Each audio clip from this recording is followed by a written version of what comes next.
Hello people, how are you? What's up? I hope you all are doing super amazing. Welcome back to our 2 days live marathon lecture for our subject of strategic management. Right people? So strategic management is that subject is going to come in exams for 40 marks. Cool? Chalo people. So let's get started. Before we get started, people, let me tell you the syllabus of our subject. So we have got 4 chapters, people. Number 1 chapter is Introduction to Strategic Management. Okay.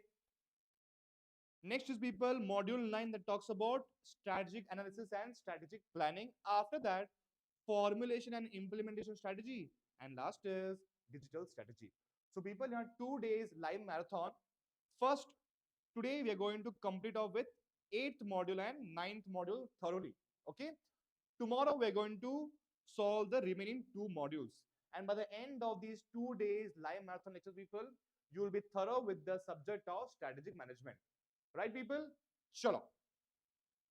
And people, during our lectures, if you have got any doubt with respect to any concept, just drop all your doubts in the YouTube comment section. And if you want notes, just contact our team. My team will be giving you the notes shortly. Okay? Chalo, people. So let's get started with our first chapter, that is chapter number 8.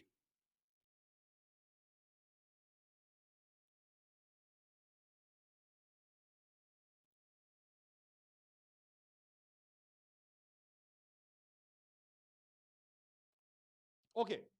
So people, the name of the chapter is Introduction to Strategic Management. So we are going to solve top 20 questions from this chapter, and then you are thorough with this chapter. Okay.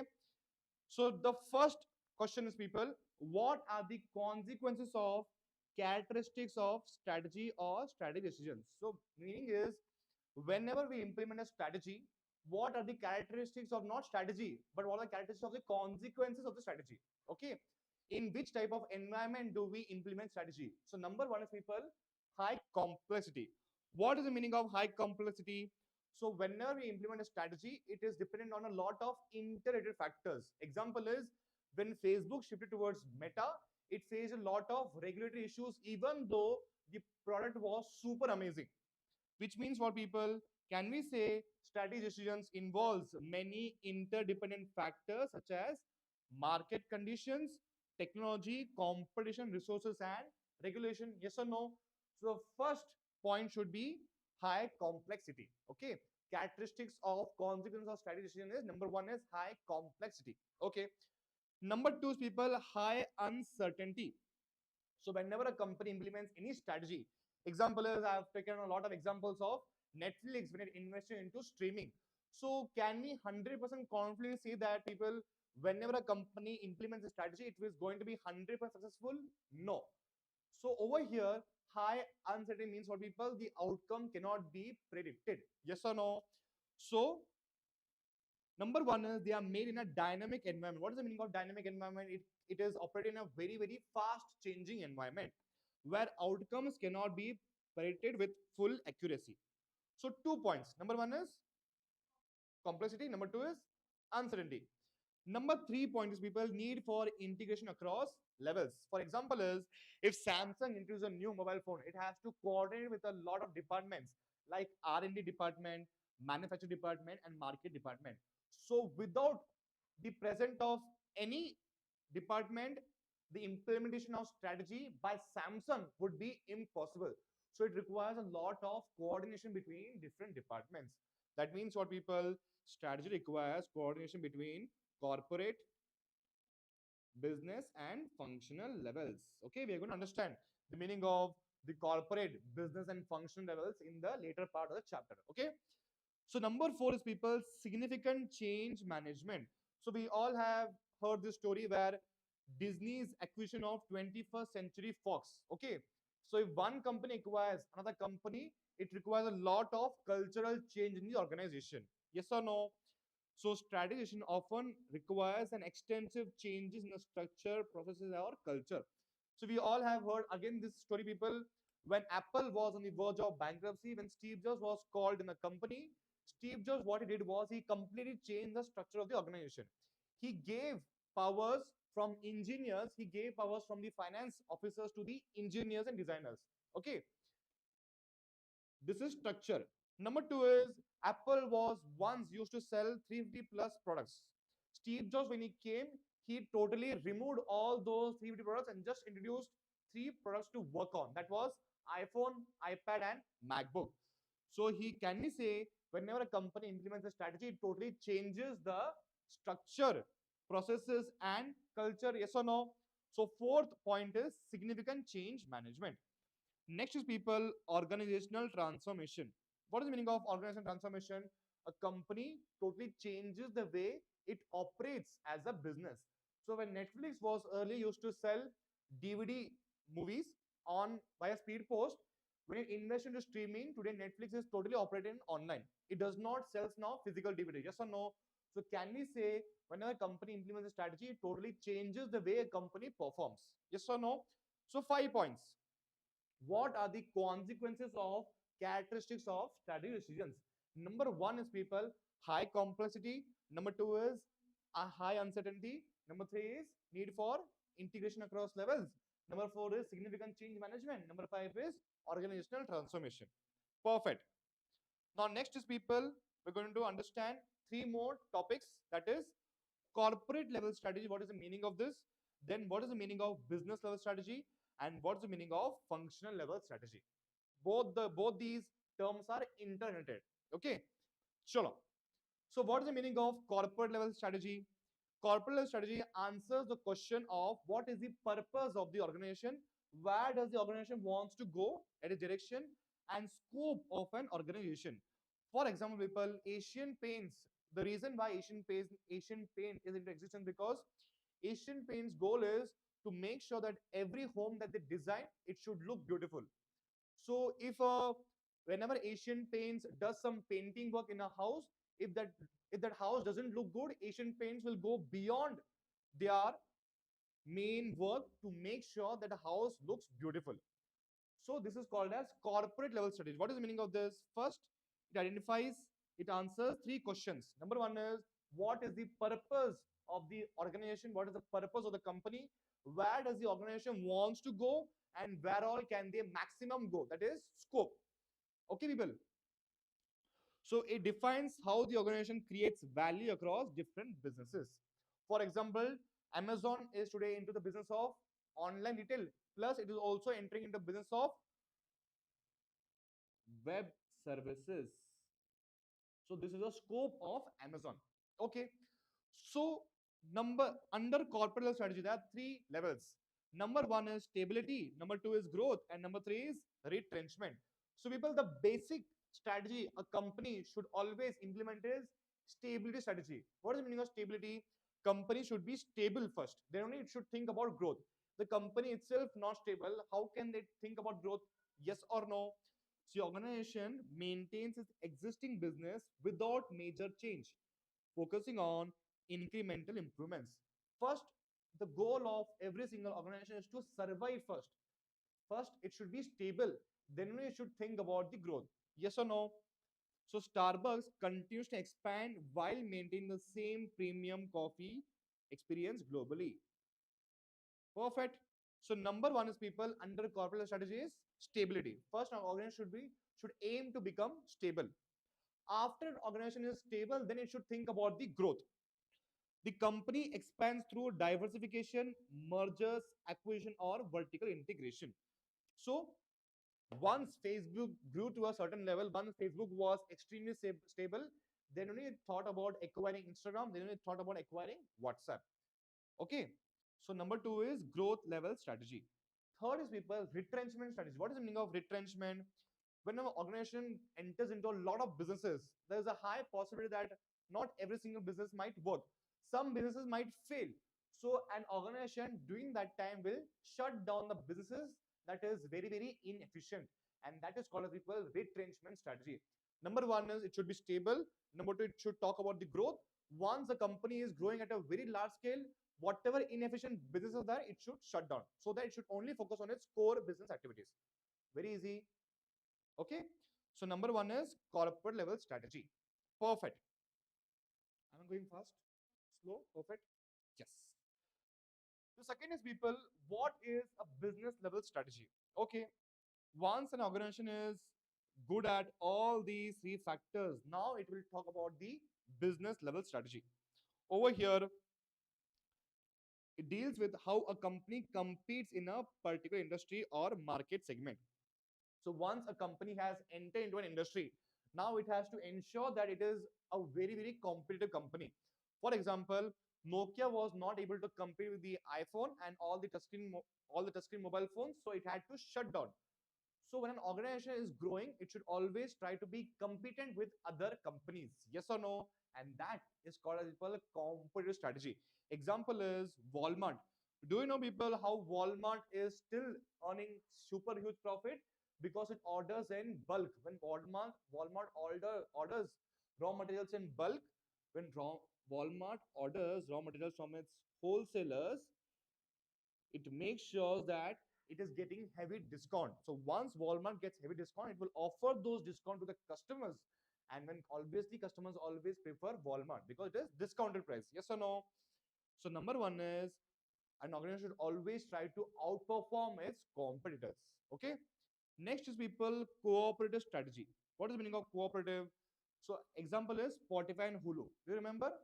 So Spotify is a music streaming app, and whenever you open Spotify, whenever you listen to any song, you will always find a video of that song. So that means Spotify and Hulu are in working as an alliance, working as a partnership, and that is called as a cooperative strategy. So cooperative strategy involves partnership, alliances to strengthen its market presence. Same like Facebook acquired WhatsApp to gain a market presence. Okay, so business level strategy talks about how do we compete in an industry. So till now we understood two topics, people. Corporate level strategy, it answers the question where does an organization wants to go, and number two is business level strategy. Once an organization has entered into a business or industry, now it has to figure out how do we compete and how do we cooperate with other players so that we will all work as an alliance.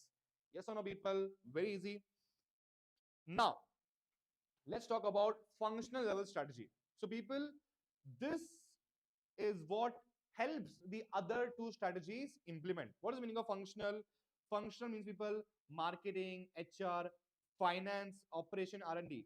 So these are the functions, these are strategies that help the business level and corporate strategy to be successful.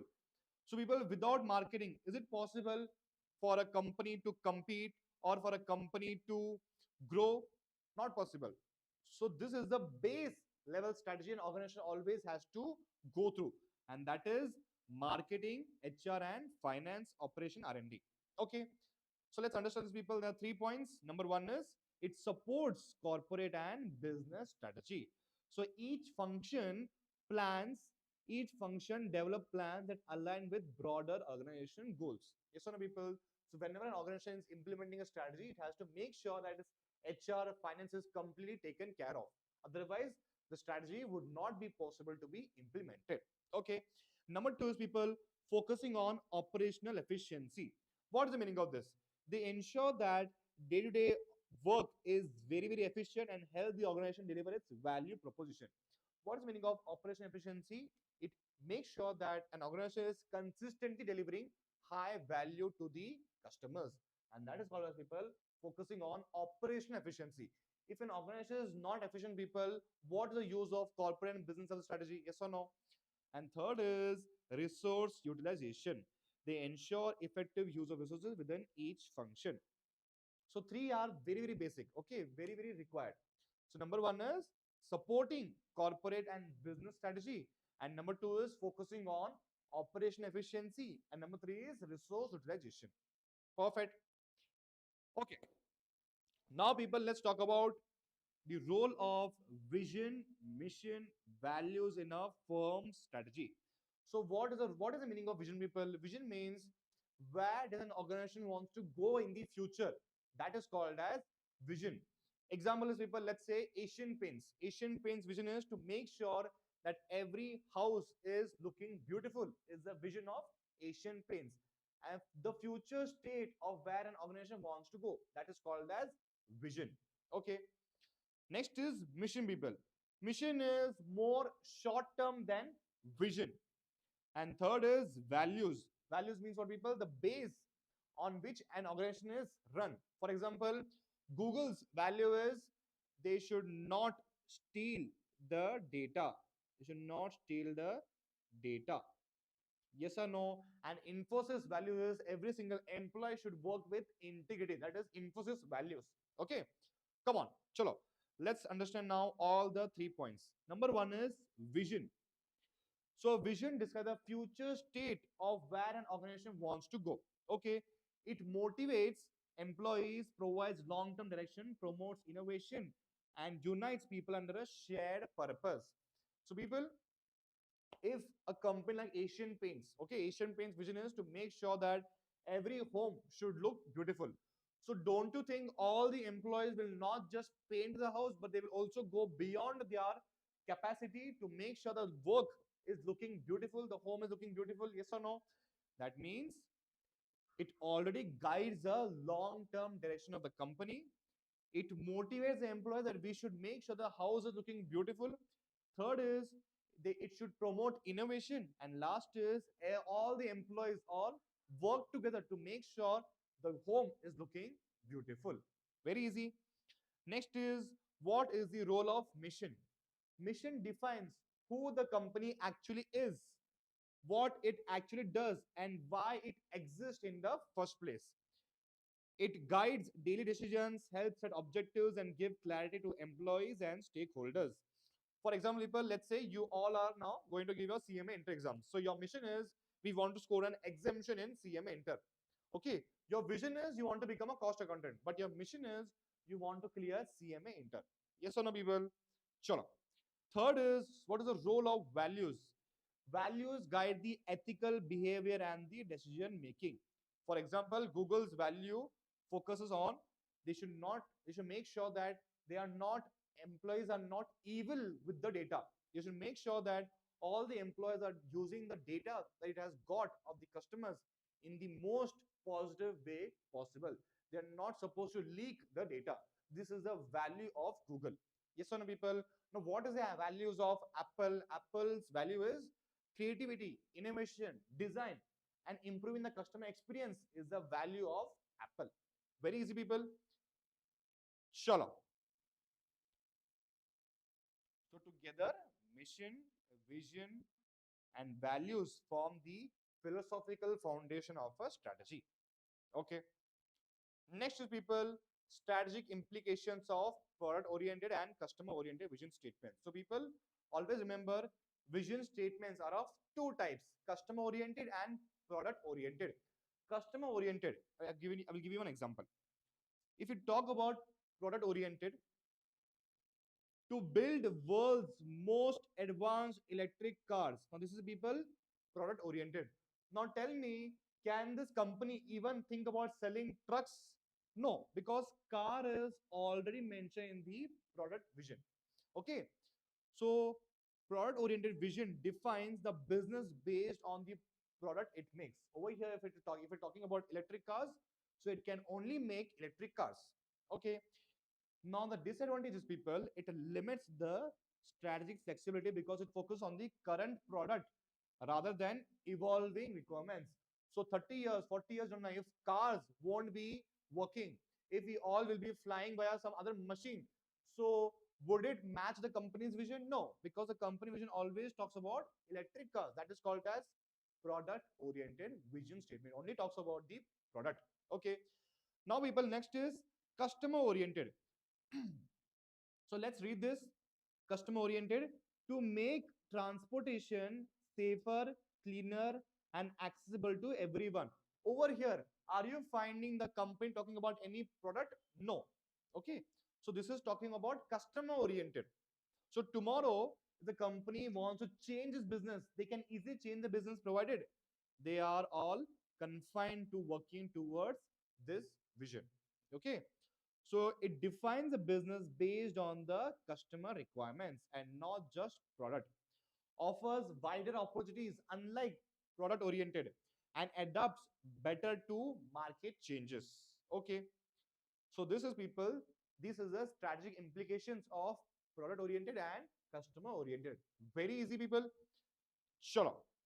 Next is justify why anchoring a firm in ethical core values is essential for long-term success. So basically, this question is asking you, why are values important for a company's success is a simple question if I can ask. Okay. So 5 points. One, two, three, four, five. Number one is, people, whenever a company has got a mission, whenever a company has got a vision statement, or if a company has talking about core values, let's take an example of Apple. So Apple's value is design, customer experience, and innovation. So if any work of the employee is not matching these three criteria, it is not going to be entertained in a company like Apple. Yes or no? So can we say it builds trust with the stakeholders? So tomorrow, if you're going to buy an iPhone, tomorrow if a new iPhone is launching, you know that something new is going to be there in the iPhone. Okay. Are you going to trust any other company that exactly same like Apple? No, because you know Apple always stands on design, customer experience, innovation. It will not ever compromise on these factors. Yes or no, people? So ethical values create credibility among customers, employees, governments, investors. Okay. Number two is it guides behavior across all levels. So I've already told you, Apple will not entertain any behavior that is not creative, that does not focus on design, that does not focus on innovation. Anything out of these three factors will never be entered in a company like Apple, no matter how amazing you are. These three factors are all dependent on Apple. Yes or no, people? Number third is leadership set the tone.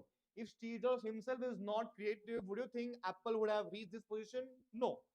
So leaders acting ethically influence the entire organization to behave ethically. Fourth is, people, support sustainable performance.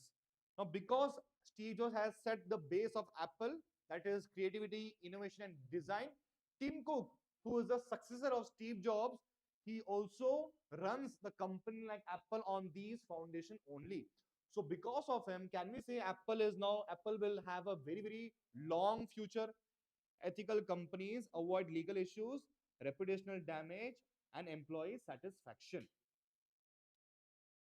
which means, what, people, it is a reason for sustainable performance. It's going to run for a very, very long term.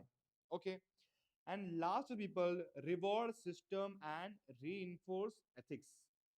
So what is the meaning of reinforcing ethics, people? So if an employee is very, very creative, he's really bringing a lot of things to a table based on innovation, design, customer experience, he will obviously be rewarded by Apple. Anything which is not matching that, he will not be rewarded. So basically, all the employees will be motivated to be creative, innovative, and focus on the customer experience. Yes or no, people? So ethical values ensure long-term stability, reputation, and responsible strategic conduct. Okay. Again, one more example I will give you. Tata Starbucks. It always makes sure that it is very, very ethical towards the farmers. Whenever Starbucks orders coffee beans, it makes sure that farmers are paid really very well for the coffee beans that they are offering. This is the ethical part of Starbucks. Yes or no, people? Perfect. So 5 points. Number one is building trust with the stakeholders. Number two is guiding behavior across all levels. Number three is leadership sets the tone. Number four is supporting sustainable performance, long-term growth. And last is reward system reinforce ethics. Very, very easy, people. Sure. Let's come to next topic. That is, when is a positive relationship between vision statement and a firm performance more likely? So exactly what is the question trying to ask you is, what is the importance of vision statement? Yes or no? How is the vision statement going to help the company in surviving long term? So what are the characteristics of a vision statement is what the question is trying to ask you. Okay. Now, people, let's read this vision statement. To bring inspiration and innovation to every athlete in the world. Can you tell me which company's vision statement this might be? Nike. Perfect. So this is the vision statement of Nike. Now whatever points that we are going to read, you have to compare it, you have to understand this, keeping in point this vision statement. Chalo, let's read this. A vision contributes positively to performance whenever it is 1, 2, 3, 4, 5, 6. Basically, the characteristics of a vision statement to be very, very powerful. Number one, it should be realistic and credible. So it should be easily believable. Example is, let's read this: to bring inspiration and innovation to every athlete in the world. People, if you go on YouTube and just watch any marketing video of Nike, you will never see them selling shoes. It will always sell you a feeling of inspiration and motivation. So whenever you watch the video, tomorrow in the morning, you will always feel the inspiration to go and take a run. Okay. So this is the power of Nike's branding advertisement. Chalo. So basically, the vision statement should be realistic and credible. It must match the organization's strength and market realities. Can I have a vision statement that I should be able to fly? No, it is not possible. It is not realistic. It is not even credible. Yes or no? But can Elon Musk say this? Yes, he can say this because he is not working towards going to Mars. Yes or no? So if I say and Elon Musk says, there's a lot of difference. Elon Musk, if he says, it is credible, but if I say, it's not going to sound credible. Okay. So number one is, it should be realistic and credible. Number two is, it should be attractive and inspiring. The moment you read this vision statement, don't you feel Nike's vision statement was really way above other companies? Yes or no? Nike's vision statement is very, very unique. Okay. It should be attractive and it should be inspiring. Number three is, it should provide a clear direction. So, to bring inspiration, innovation to every athlete in the world. Now, what is the clear direction of the Nike? It should make sure that whatever shoes, whatever material, whatever athlete, whatever fitness products or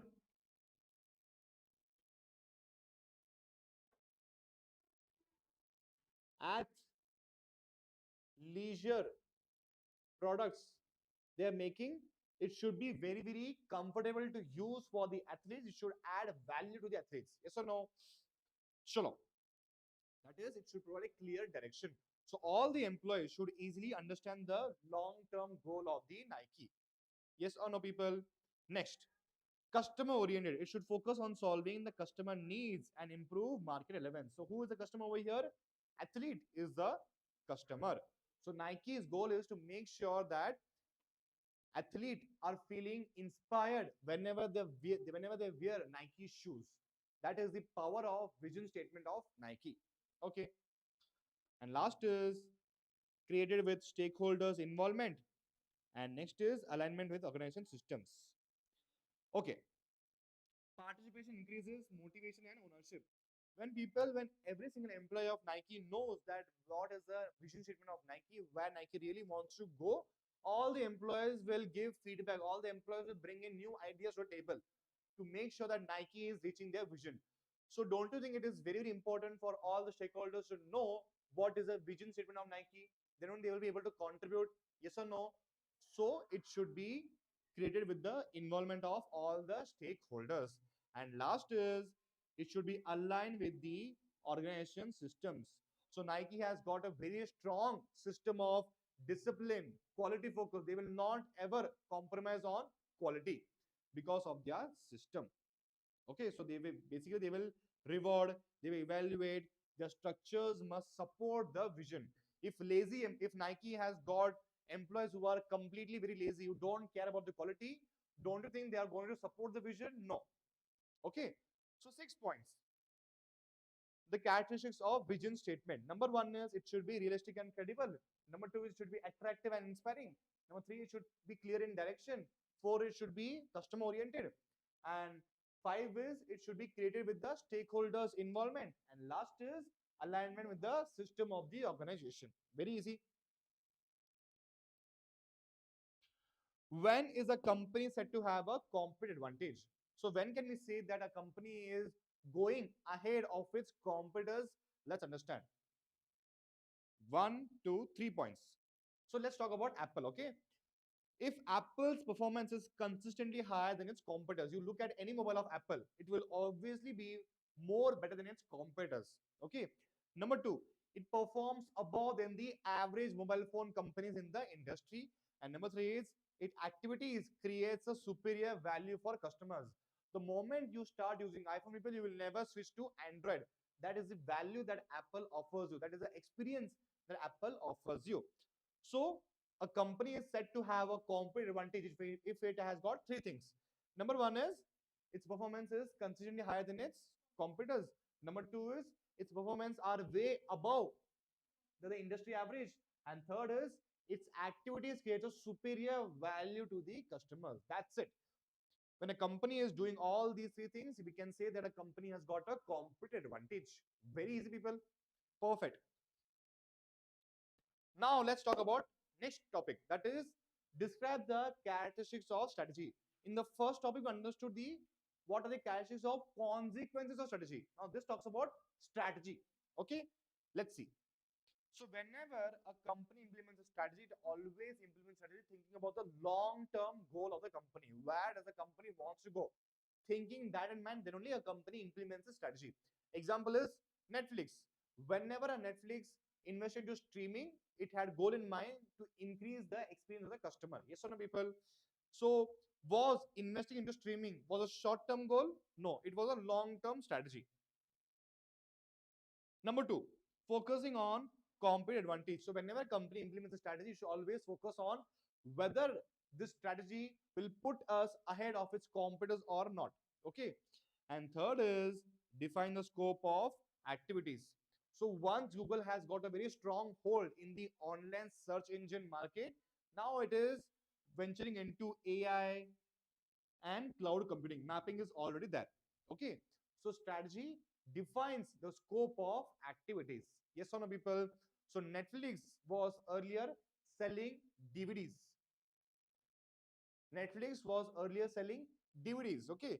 The moment Netflix invested into online streaming, it entered into a lot of agreements with the movie producers, convincing them that let them stream the movies on Netflix app. So moment this happened for a few years, everything good, everything went very well. Now Netflix is doing partnership with the local movie producers like Sacred Games. Yes or no? So this is the, can we say, because Netflix invests in streaming, its scope of activities has increased. Okay. Next is alignment with the external environment. Example, people, Zoom. So Zoom company earned exponential profit the moment the entire world was hit by COVID. Yes or no? So Zoom now took care of the external environment. Yes or no? Zoom adapted to the external environmental conditions. And next is, people, optimum utilization of resources. So people, Coca-Cola is that company which has got a very, very strong global supply chain. Now, because of this, people, because this is a very, very strong resource for Coca-Cola. Using this resource, Coke can easily sell any item to anywhere it wants because it has got a very, very strong supply chain. So let's say Coca-Cola wants to sell Fanta or Mirinda to a village. Let's say the village is um village. What's a village? So let's say Akola. Okay. So Akola is a village, people. So if Coke wants to sell any product in Akola, it can easily do so. Why? Because of a strong global supply chain. Okay. And last, people, major resource allocation. So whenever a company implements any strategy, it has to allocate the resources in a optimum manner. And seventh is, people, influences operational decisions.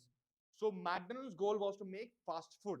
Yes or no? So if you go to McDonald's, you will get the burger in maximum 5 to 10 minutes max. So that is a USP of McDonald's. Because why? Because they have got every single thing standardized.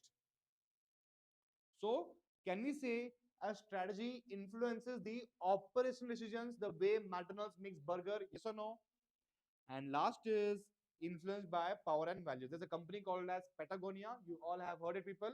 It makes clothing using sustainable item, eco-friendly item, so that it doesn't harms the environment. That is a core value of Patagonia. Yes or no, people? So now 8 characteristics of strategy. Number one is long-term focus. Number two is focusing on the competitive advantage. Number three is define the scope of activities. Example is Google. And fourth is alignment with the external environment. Example is Zoom. Fifth is optimal utilization of resources. Example is Coca-Cola global supply chain. Sixth is major allocation of resources. Example is, which example we took? It was Coca-Cola. Coca-Cola, na? Major resource allocation. Often investment. Okay. So what we'll do is we'll take example of Netflix. Okay. So Netflix, using whatever resources it has got, it entered into movie streaming, it entered into contracts with the movie producers, it invented an app based on subscription-based model, it removed the late fees. Okay. So it allocated the resources in a wise manner. Seventh is people, it influences operational decisions. Example is McDonald's. And last is influenced by power and values. Example is Patagonia, focusing on not to harm the environment. 8 things clear? Perfect. Next, people write a short note on strategic management. Over here, you have to tell the characteristics of a strategic management. Let's understand, people. So, whenever a company implements any strategy, what all things it has to do? Let's see. So, one, two, three, four. So, people, number one, let's take an example of Netflix. So, whenever Netflix did a implement a strategy where they're going to um, invest into streaming. Why did they invest into streaming? Because they did their environmental scanning.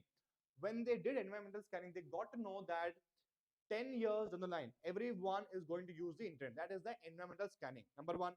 Number two, then they formulated a strategy that we want to invest into movie streaming. We need to invest into internet streaming. Yes or no, Bio? Internet streaming is number one. Number two is we need to launch a subscription based model. Why? Because when Netflix did the environmental scanning, they realized that customers hated late fees. So they launched subscription based model. Subscription based model. And one more thing, people, Netflix, while they were doing environmental scanning, they realized that customers wanted to watch movie, any place, anytime, anywhere.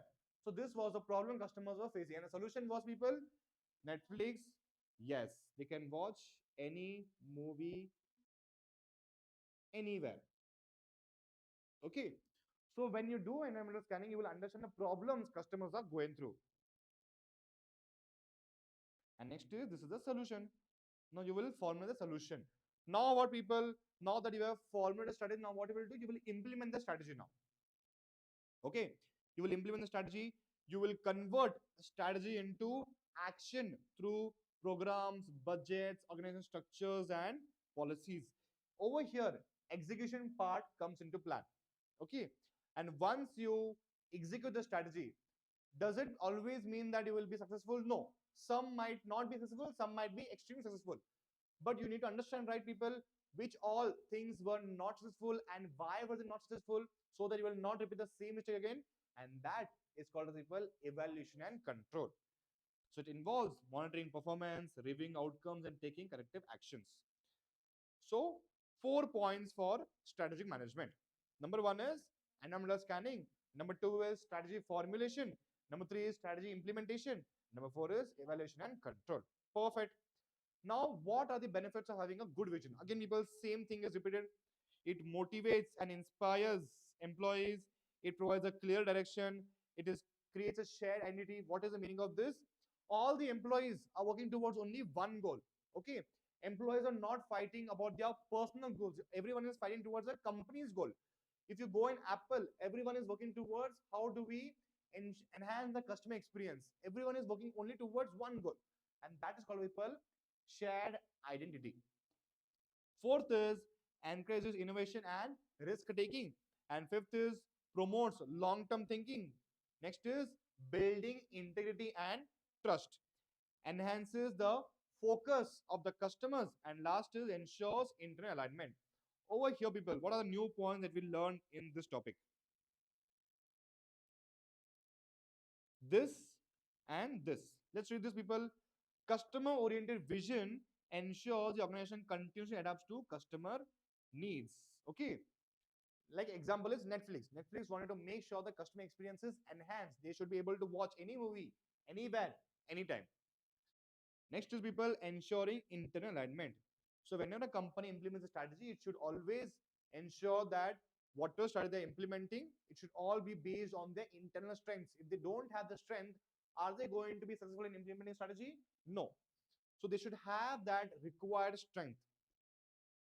Systems, rewards, processes align with the vision, ensuring everyone work towards the same goal.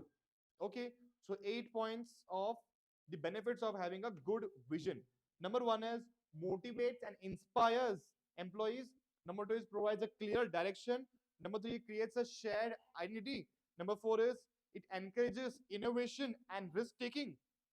Number five is it promotes long-term thinking. Sixth is it builds integrity and trust. What is the meaning of integrity? Doing the right thing even when nobody is watching you. That is called as integrity.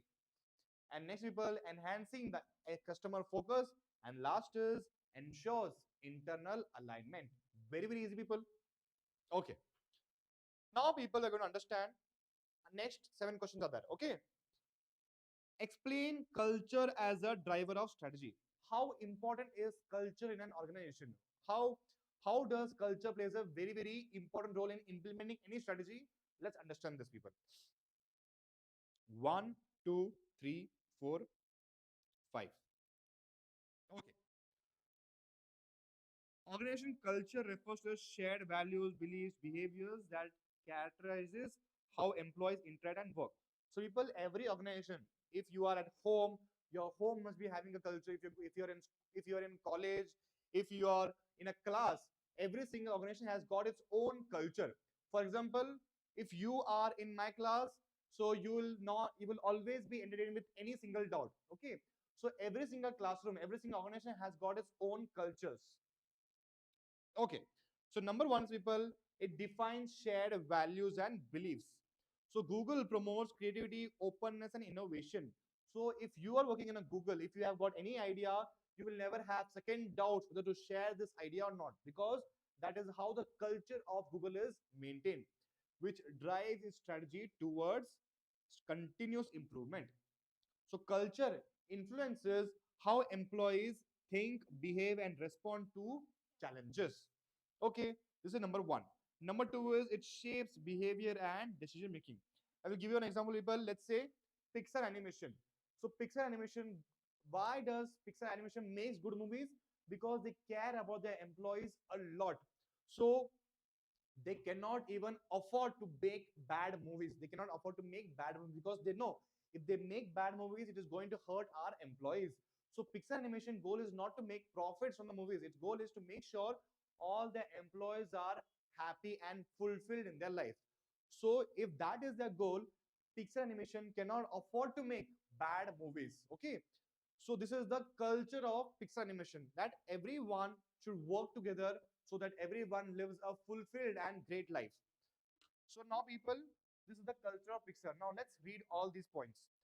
Culture determines how employees approach their work and how managers solve their problem. So whenever Pixar animation takes any decision, it always is there in their mind that is this going to hurt their employees? Yes or no? So Pixar Animation going to take a decision on whether to make a movie or not. So always they will assume that if this movie releases, if customers hate it, it's going to hurt their employees very, very badly. So every single decision that Pixar takes revolves around only one thing. That is this going to help our employees or not? Okay. So can we say people culture shapes behavior and decision making? Number three is it enhances the employee motivation. A strong and positive culture builds loyalty, commitment, and enthusiasm among employees.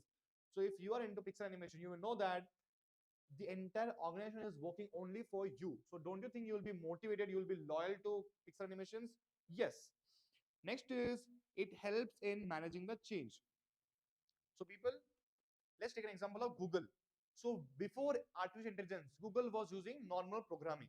Now the moment AI has come into picture, Google has now working towards adapting adapting to AI, because Google know that if we don't adapt to AI, someone else will. If someone else will, we will lose our market share. So because of this, people, it is very, very important for a company to have a flexible culture. The moment change comes, we need to adapt to that change very quickly. Unlike Nokia, unlike Kodak camera. Okay, these two companies failed miserably to adapt to the changing business environment. And next is, people, providing competitive advantage. A unique and a strong culture becomes a very, very important asset in a company. Okay, so the people, example is Nike. So Nike's goal is to inspire, where is it? Nike's goal, yes, to bring inspiration and innovation to every athlete in the world.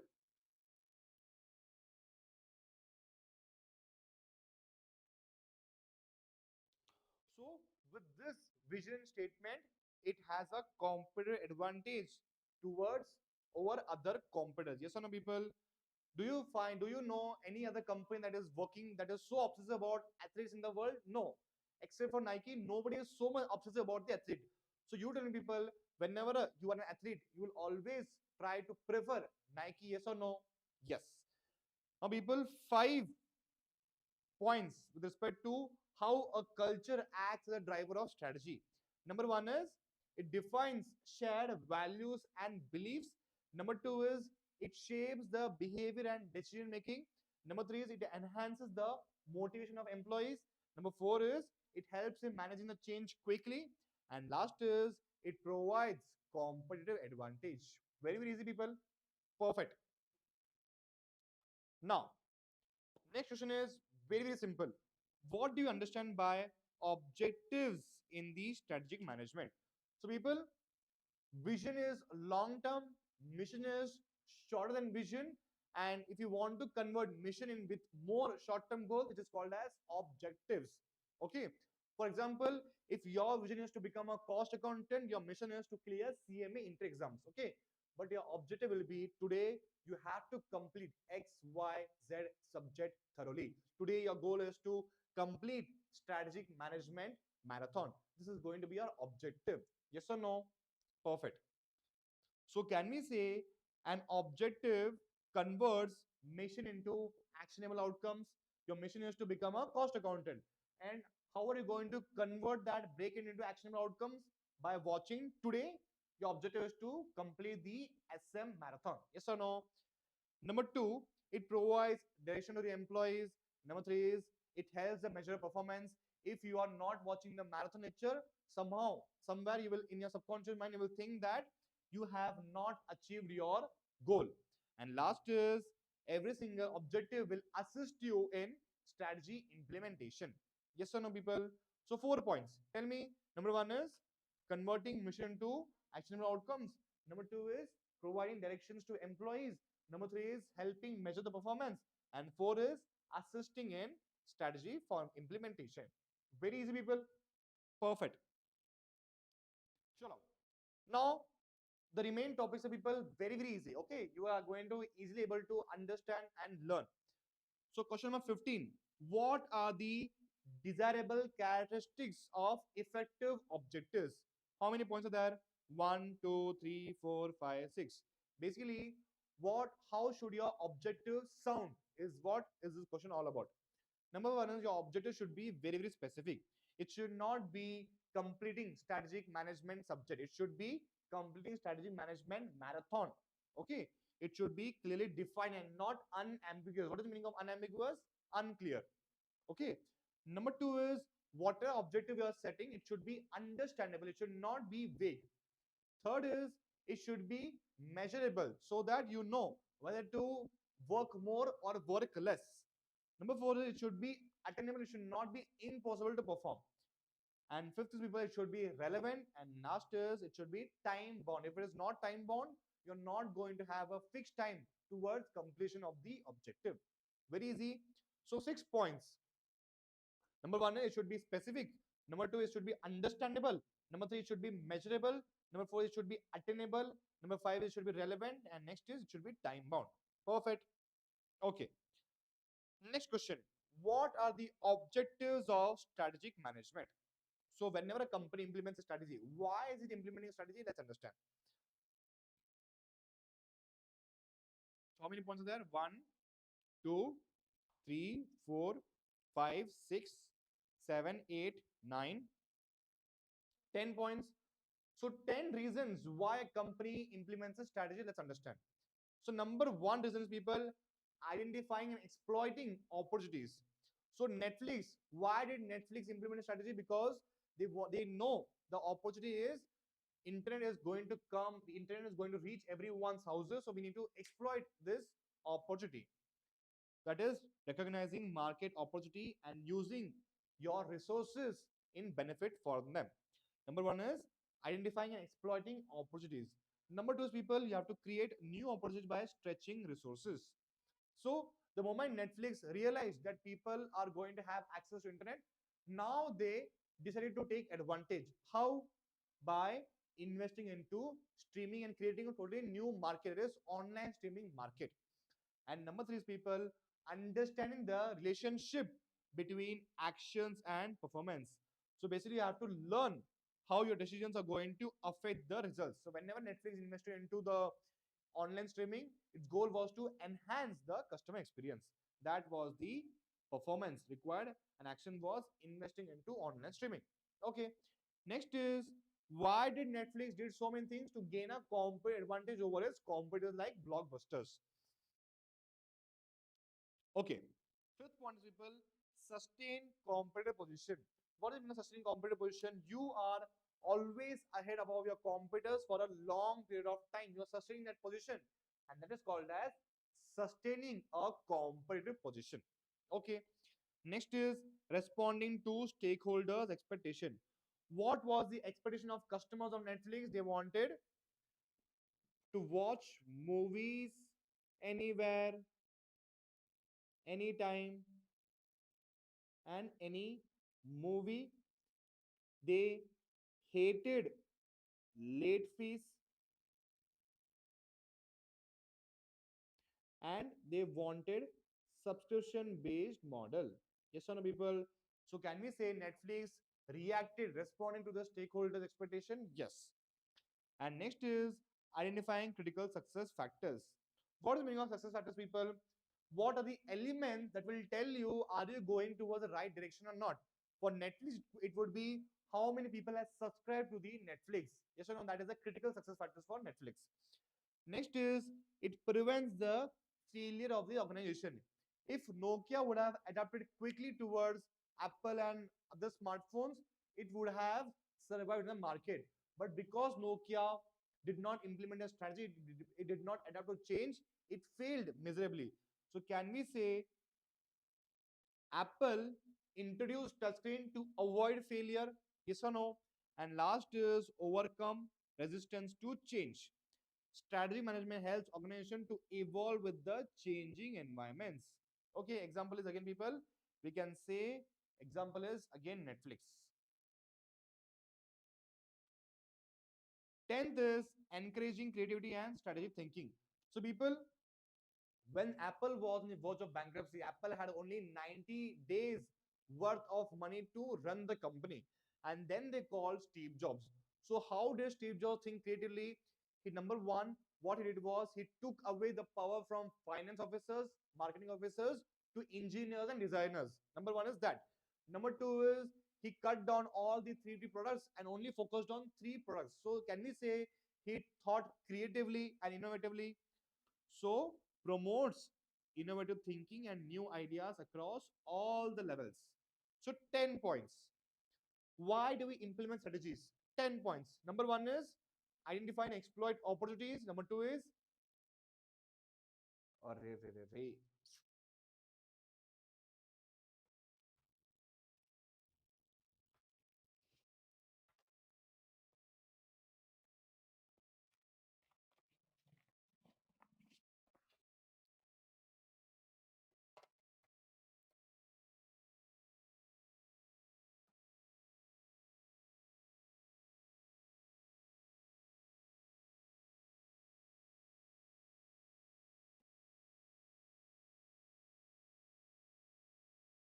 People, let's take a break of 10 minutes and we'll resume this lecture at 6:50 p.m. dot. Okay?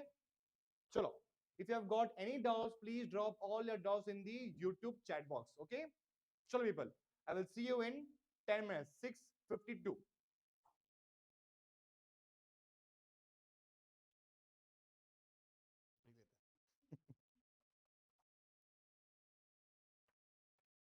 Jelas हो गया रे.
Yes, people, let's continue.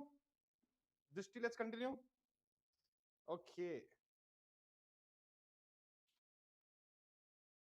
Guys, please give me a quick thumbs up, whoever is watching right now. Chalo.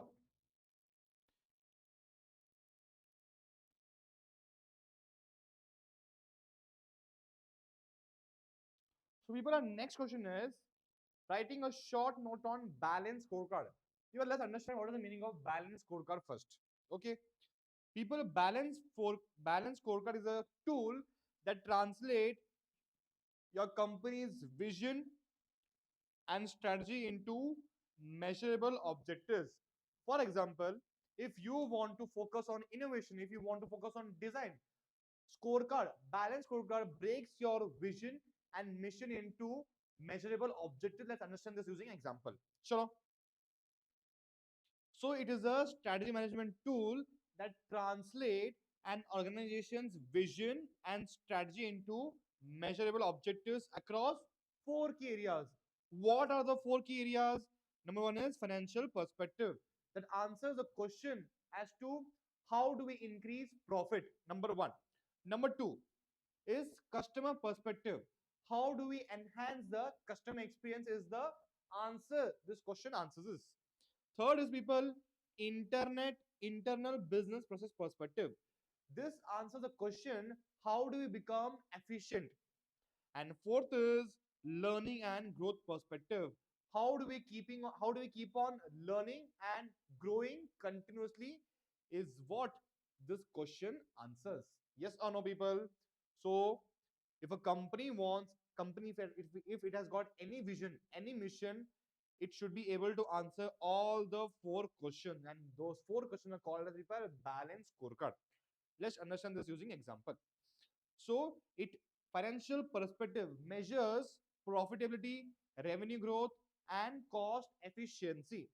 Apple improves financial performance by launching premium high margin products. If Apple's products are low margin, do you think Apple would be able to earn profits? No. So number two is people customer perspective. It talks about how do we enhance the customer experience. So it evaluates the satisfaction of customers, retention, and value delivered. Example is people Amazon focuses on fast delivery to enhance the customer experience. Amazon focuses on fast delivery, convenience, and service quality to enhance the customer experience. Very easy.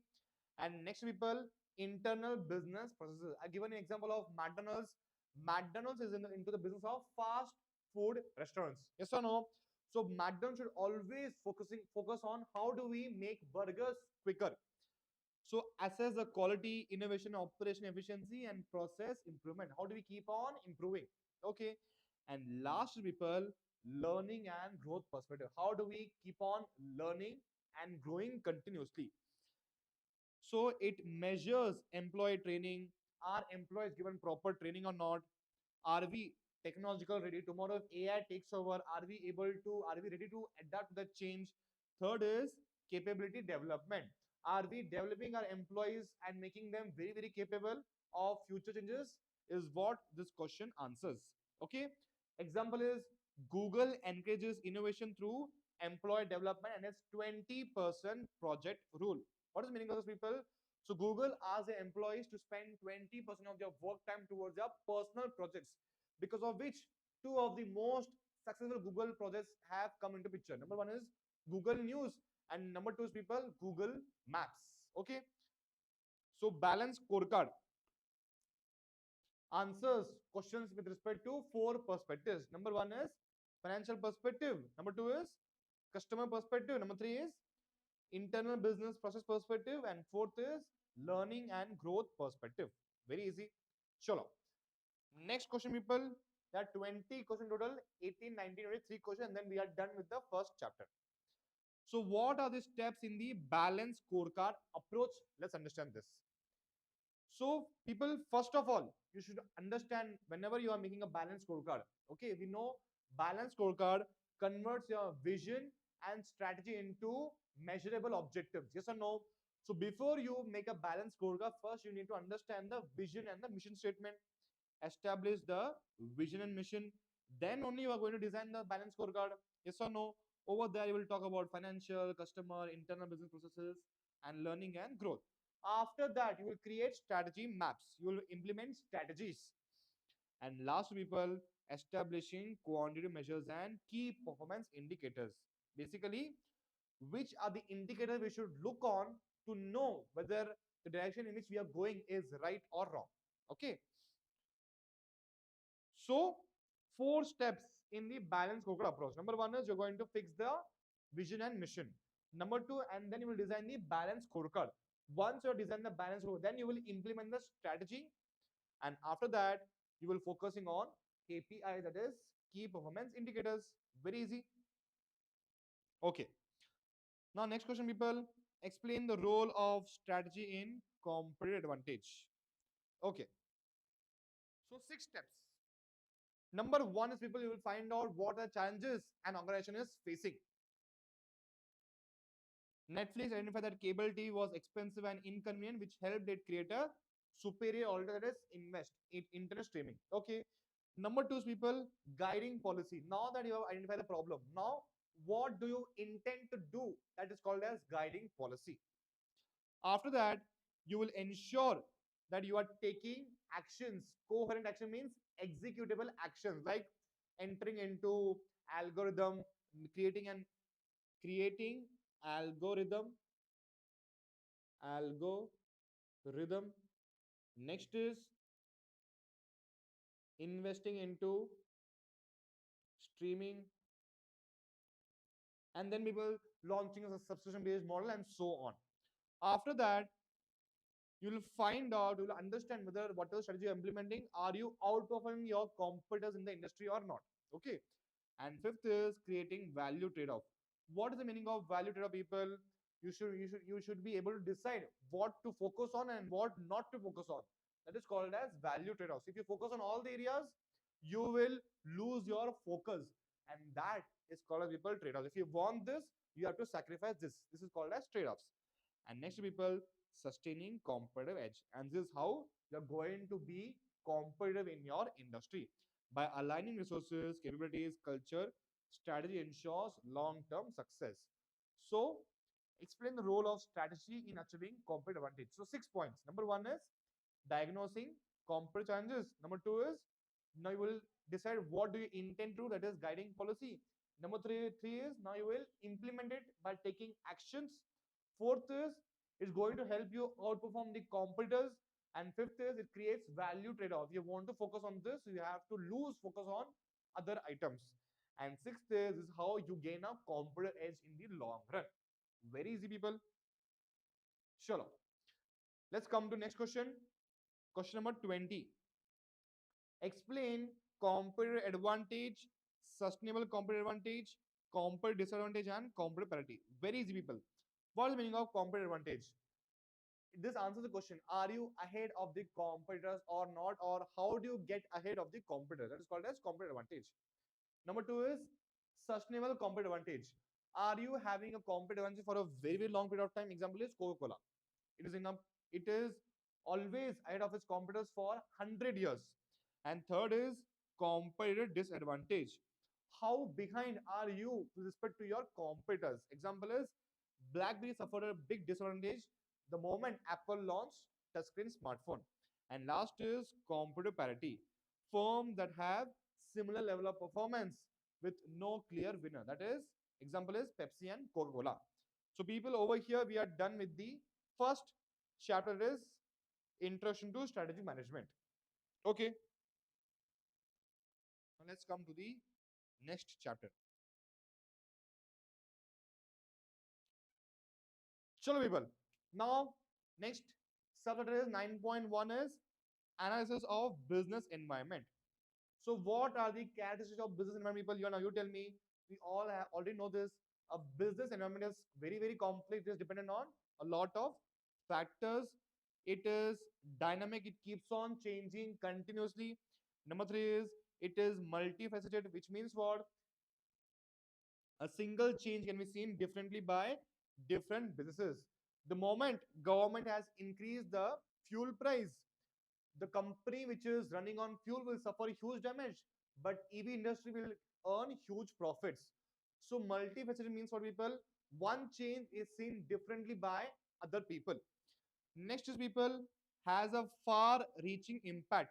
Environmental changes can deeply affect the businesses, its strategy, profitability, and even survival. Example is people, the ban on single use plastic. So when the government banned the single use plastic, plastic industry suffered a huge loss. That's a different thing. But all the FMCG companies have today changed the way they used to package their products, and that's called as people far reaching impact. Okay. Next is uncertainty. Now, people, we are talking about business environment is completely uncertain. When will COVID come? Did you anticipate COVID, people? The answer is no. Nobody anticipated COVID. Okay. So, even with data analysis, the future is not guaranteed. No matter how much data you have, you can never predict a COVID like COVID like what do we say? Disease. Okay. Next, people, what is the meaning of relativity? The impact of the environment varies from business to business, even from country to country. Example is people, let's say the moment single-use plastic is banned, plastic companies suffered a huge loss, but paper making companies earned huge profit. So, six characteristics of business environment. Number one is it is highly complex. Number two is it is very dynamic, it keeps on changing continuously. And number three is it is multifaceted, it is seen differently by different people. And fourth is it has a far-reaching impact. Fifth is uncertain, and sixth is relative. It varies across different levels. If one industry suffered a loss, other industry might earn profit. Okay, sure. Now, next question, people. Draw and explain the layer structure of the business environment. So, people, there are four layers. Number one is the internal core, that is organization itself. Over here, all the internal factors comes into the picture that are within the company's control, like employee structure and processes. If we go beyond that layer, it is competitors and market that consist of rival companies and customer behavior. Okay, after that, people, if we go above that layer, it is industry and sector. So industry trends, the life cycle, sector regulation. Example is bigger picture of the whole industry and not just individual rivals. If it is individual rivals, it is competitors and markets. Okay, and last, people, macro environment, which is never ever in the company's control. Company never ever connects or interacts with these factors. So four layers. Number one is the core. If you go above that, it is competitors and markets. If you go above that, industry and sector. If you go above that, it is macro environment. The difference between an industry sector, people, sector consists of industries. Okay, sector is a wider term. Okay, sure. Now, why is pest analysis important in environmental scanning? So, people, we all know political, economic, social, technological, environmental, and legal. So, we're going to study this in detail. Okay, see, pest analysis.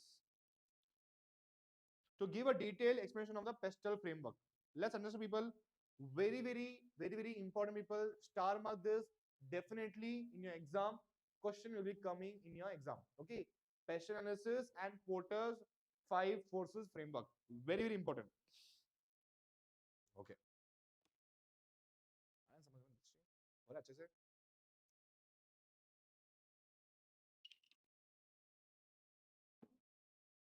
चलो people. So pestle talks about macro environment. Yes or no? Pestle means that we have political, economic, social, technological, environmental, and legal. Let's understand, people. Political. So government make laws affecting a business. Now you tell me, people, if there are two countries. Number one countries has got unstable politics. Number two country is stable politics. Pakistan and Singapore. Where would you invest your money in? Singapore, because Singapore has a stable government. So political instability scares investors and hurts business growth. Example is the Sri Lanka political crisis. The moment Sri Lankan government banned fertilizers, it hurt their economy very badly because major source of revenue was agriculture income over there. Yes or no, people? So Sri Lanka, because they banned fertilizers, they lost their crops, failed miserably. They were not able to get the income required, and because their income was less, they started to print money that led to inflation. Yes or no, people? So would you invest in a country like this? The answer is no. You'll always invest in a country which has got a stable politics with business friendly policies attracts investment and growth. Okay. So number one is people political. It talks about how governments make laws affecting our businesses. Number two is people very important, that is economic macro environment forces. Let's understand this, people. Number one is economic growth, interest rate, currency exchange, inflation, and deflation. So, economic growth, people, quickly I will tell you. So, Apple was able to sell a lot of iPhones in the year of 2022 because economy was between the year 2010 to 2020. Because during that period, people, USA's GDP was growing very rapidly. If GDP is growing, people would be rich. If people would be rich, they will be able to easily afford iPhones. And because of that, Apple was able to sell a lot of iPhones. So can we say a company also earns huge profits because of economic development? Number one is economic growth. Okay. So if there is more growth, more spending, and business expansion, if there is less growth, lower demand, and job will be cut. So number one is economic growth plays a very, very important role. Number two is people interest rate. So people, the reason why Tesla was able to grow so fast is because when US government decreased the interest rate on loans, Elon Musk was able to get a lot of loans at a very, very less cost. And because of that, he was able to use all those loans to build giga factories, robotic factories. Yes or no, people? So can we say interest rate also plays a very, very important role? The lower the interest rate, the more easily you can get loans. Okay. Number three is people currency exchange. So currency should be very, very stable. It should not rise. It should not fall. The currency is instable. It is going to cause fluctuations in the currency rate. Example is people, if a country has got a weak currency, exports will be cheaper. But if a country has a strong currency, it will have an expensive exports. Okay. If US dollar, if Indian rupees has got a very strong currency value, people in foreign countries would find it difficult, would find it expensive to purchase from India. So would you think India will have businesses from outside India? No, because India's currency rate is very, very high. Next, people, inflation. The moment price rises, it makes essentials expensive and business costs are higher. Next is people deflation. When the prices fall, people expect the prices to fall more, so they don't purchase the products.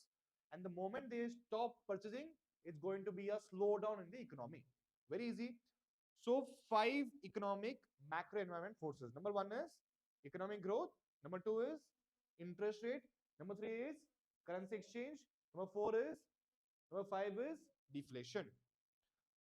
So P and E is done, people. Now next is social.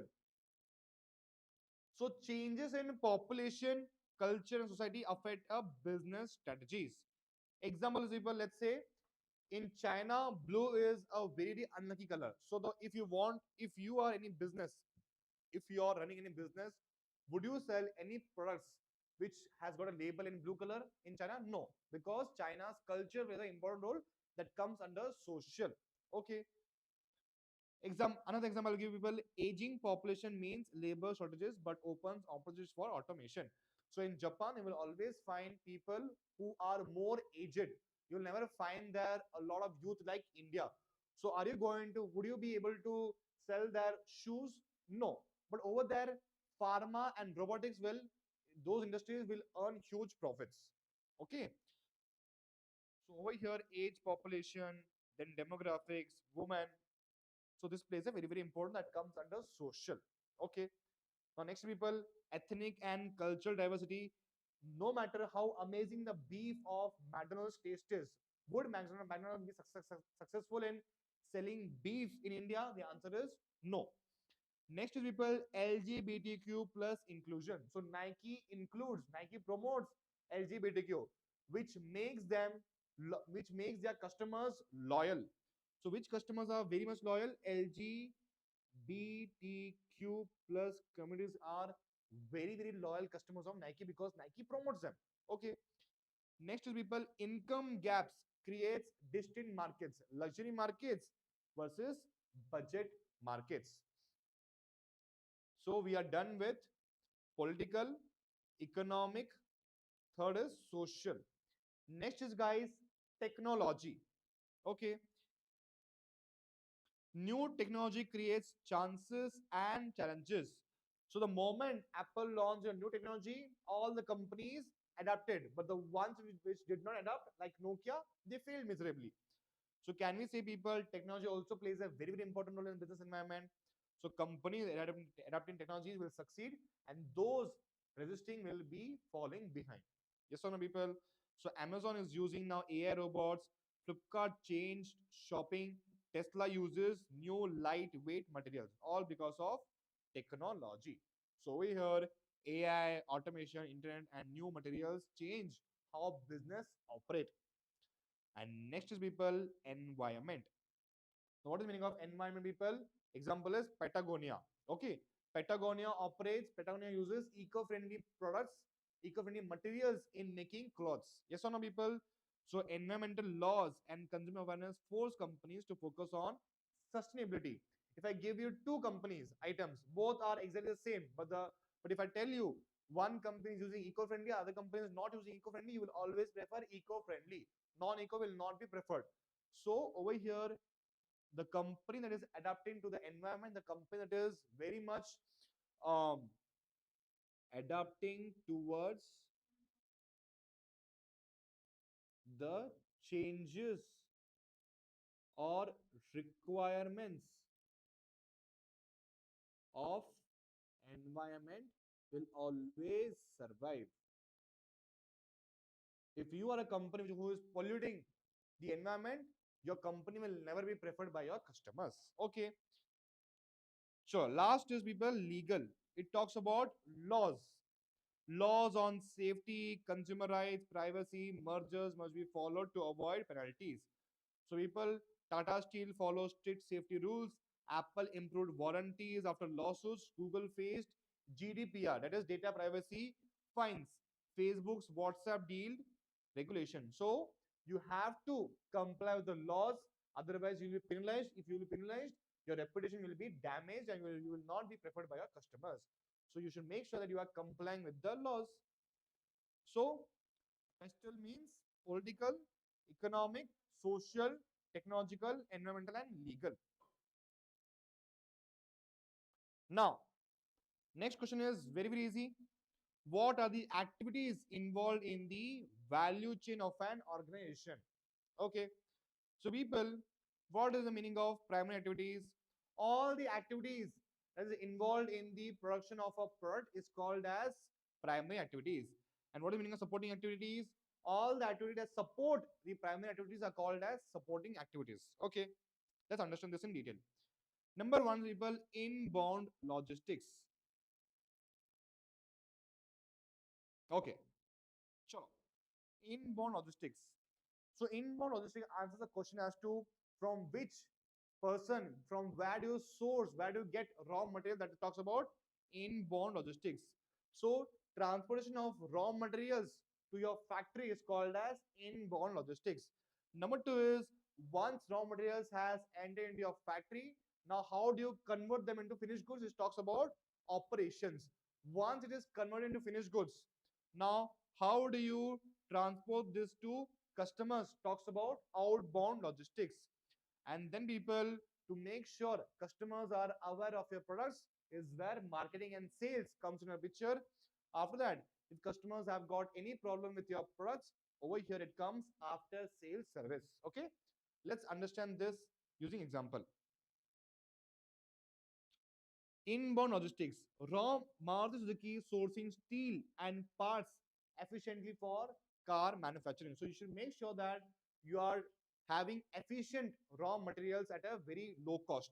Number two is Operations, Coca-Cola bottling plant mixing and bottling the beverage. Number 3 is outbound, Amazon's warehouse and delivery network for fast shipping. Marketing and sales is Apple's premium branding and product launches and ads to boost sales. Services, Samsung's phone repairs, software updates, and helpline support. Very, very easy, people. So, what are the activities involved in the value chain? Number 1 is primary activities. Number 2 is support activities. What is the meaning of primary? Those activities which is directly related to production and sales is called as primary. Support means activities that supports primary is called as support activities. Primary activities, number 1 is inbound logistics. The moment raw materials have entered your factory, now you're going to convert the raw material into finished good. That is operations. Once finished goods is done, now you're going to transport them to customer, that is outbound logistics. After that, marketing and sales will come. After that, service will come. Okay. Now, what is the meaning of support activities? Number 1 is procurement. Number 2 is technology development. Number 3 is human resource management. Number 4 is infrastructure. Let's quickly cover this, people.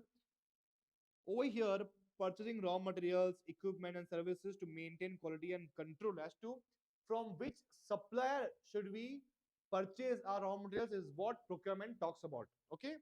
Apple buying processors and batteries at best quality and price for iPhones. Number 1 is procurement.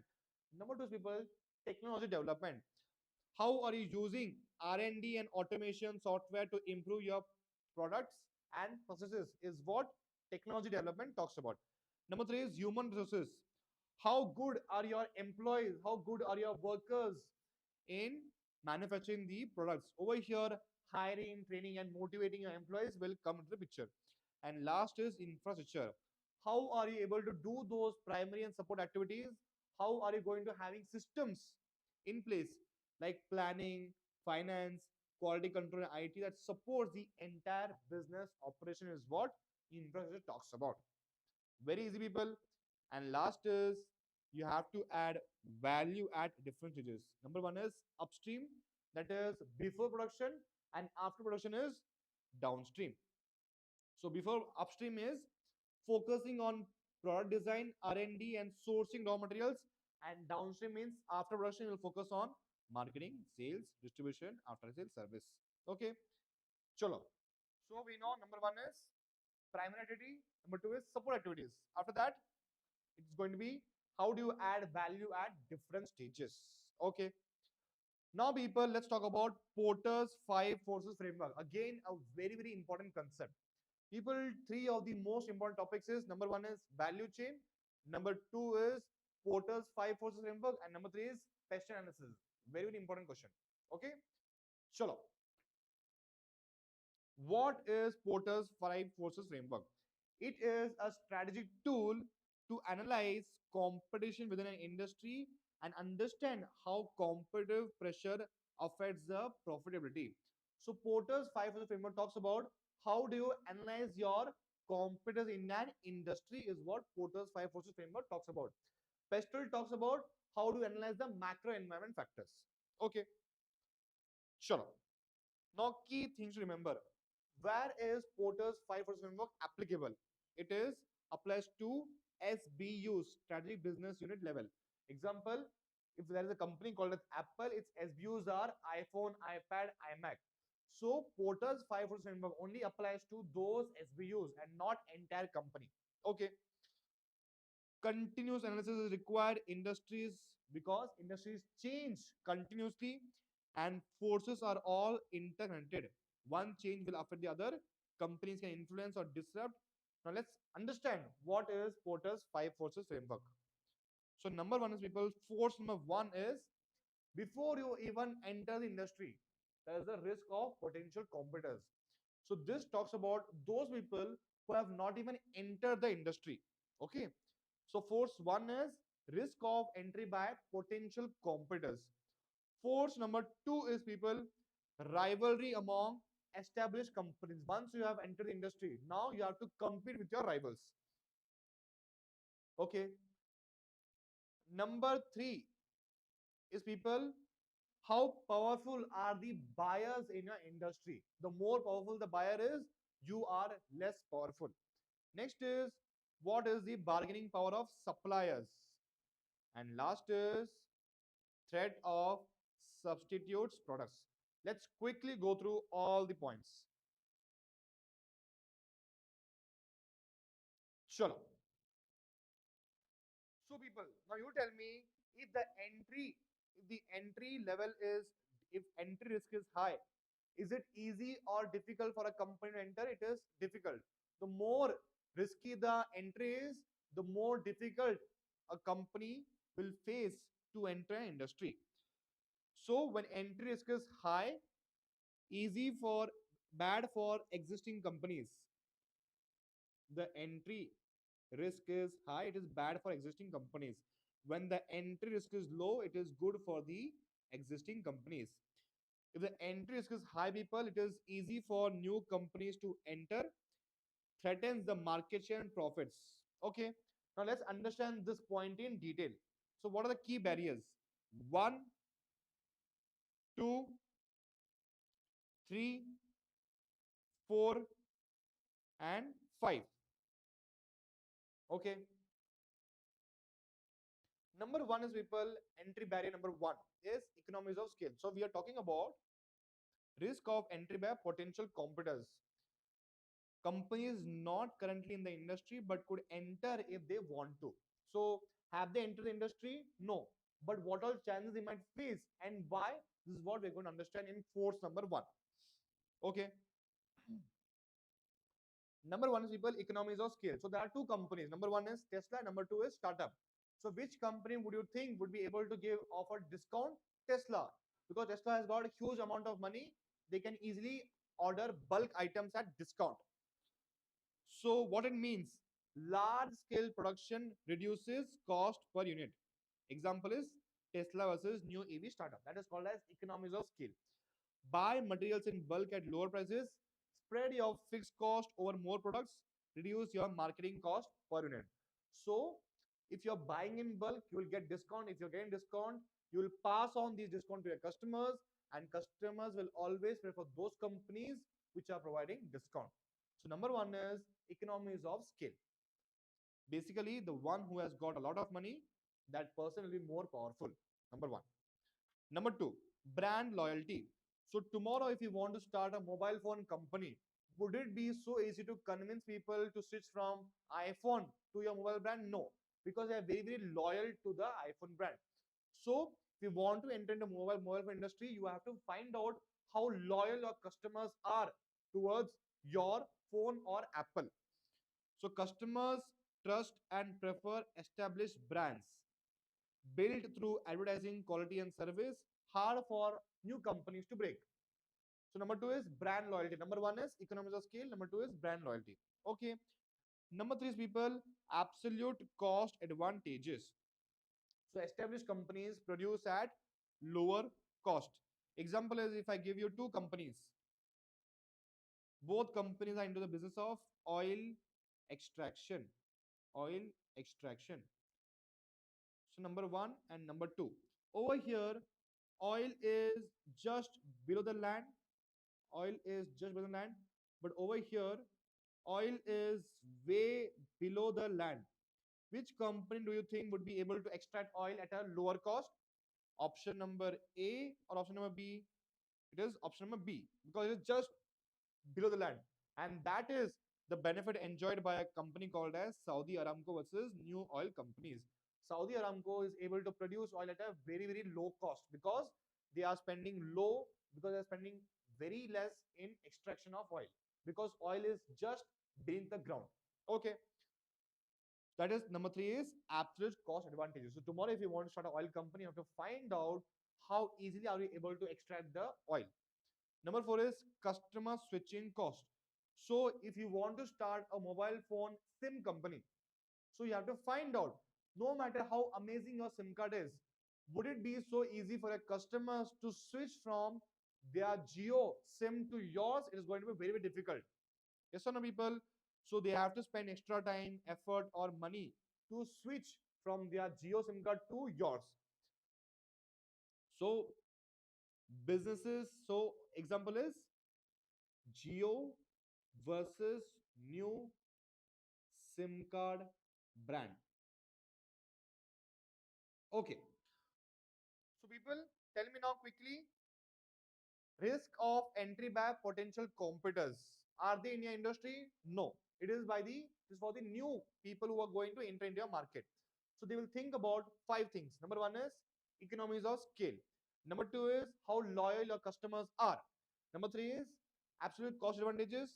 And fourth is customer acquisition cost. And number five is people government regulation. So people, is it so easy to start a bank, or is it so easy to start a telecom industry, telecom company or airline company? No, because you are going to face a lot of government regulations which makes it difficult for new people to enter the industry. So government rules makes entry difficult. Example is banking. Okay. So people, force number one is risk of entry by potential competitors. Tell me quickly the five key barriers. Number one is economies of scale. Number two is brand loyalty. Third is cost advantages. Fourth is switching cost. Fifth is government regulations. And yes, now people, once you have crossed those five factors and now you have entered into an industry, now you're going to face competition among your rival companies. Now let's see what are the factors. So competitive struggle between companies already in the industry is what rivalry among established companies talks about. Okay. So now how does companies compete people? They offer low price, product design, advertising promotion, direct selling, and after sales service. The more good your these items are, the more better position you are going to enjoy in your market. So impact on profits. If there is intense rivalry, lower prices, higher cost, lower profits. We are going to understand this using example. If there is less intense rivalry, higher prices, lower cost, higher profits. Let's understand this in detail. So people, 2.1 talks about industry competitive structure.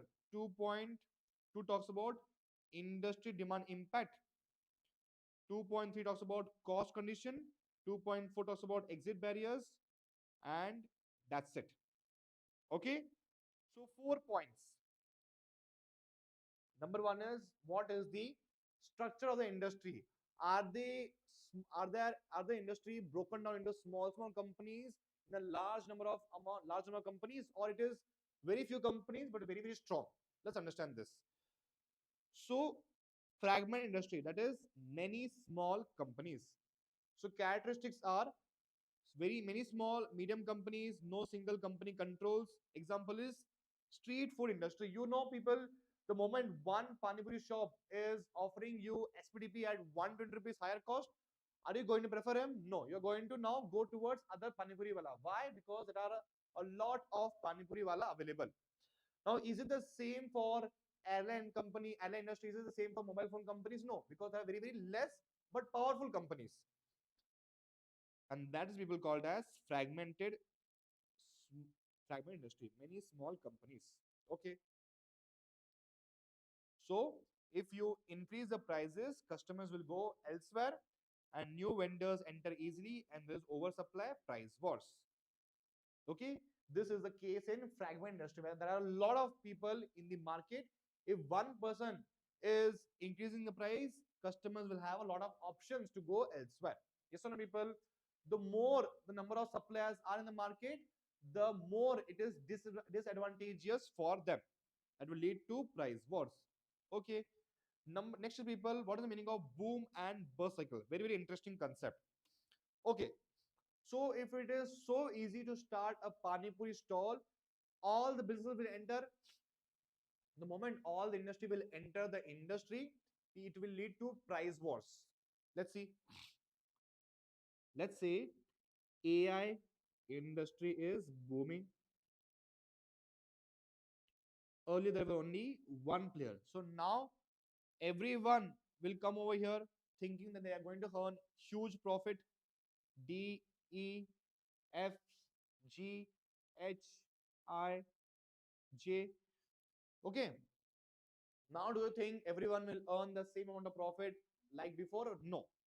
So if there is high demand, new businesses will enter, profits will go up. Now what after that?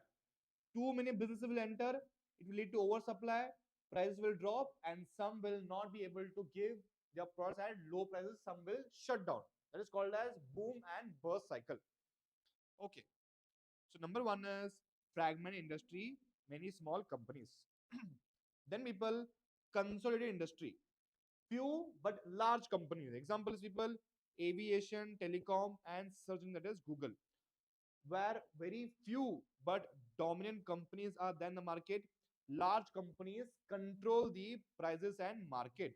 So if you see Vodafone, Idea, Airtel, they all offer you plans at a very similar prices. The moment one company will increase the prices, customers will go elsewhere. Yes or no, people? So if one company changes, others must respond. Can lead to price wars, reducing industry profits, and companies may always follow the dominant players' pricing. Okay. So the moment you have entered the industry, now what? Now you will find out what is the structure of the competition. Are they fragmented, broken into small businesses, or are they very few but large players in the market? Okay. Now once you are done with this, now next to people, industry demand impact. Industry demand impact. So if the demand is growing, rivalry will be very less. Companies can grow without stealing market share. More opportunities for everyone, higher profitability. Okay, let's say AI company demand is very huge. So a lot of companies will enter, and because the market share is very huge, everyone will earn a huge amount of profit. Now, the moment demand starts to decline, the moment demand starts to decline, everyone will offer discount to get hold of the customers because customers are already leaving. So they have to provide them discount to somehow get hold of them, and that will lead to price wars. The company that does not have enough money to offer discount will be closed down. Okay. Example is breakfast cereal industry. Companies must compete fiercely to maintain the revenue, can only grow by stealing competitors' market share because there is no more market. And third is it will lead to price wars and lower profits. Okay. So number one, we understood the moment you enter into industry, you will find out what is the complex structure in the industry. Is it fragmented or is it very few big players? Number one is that.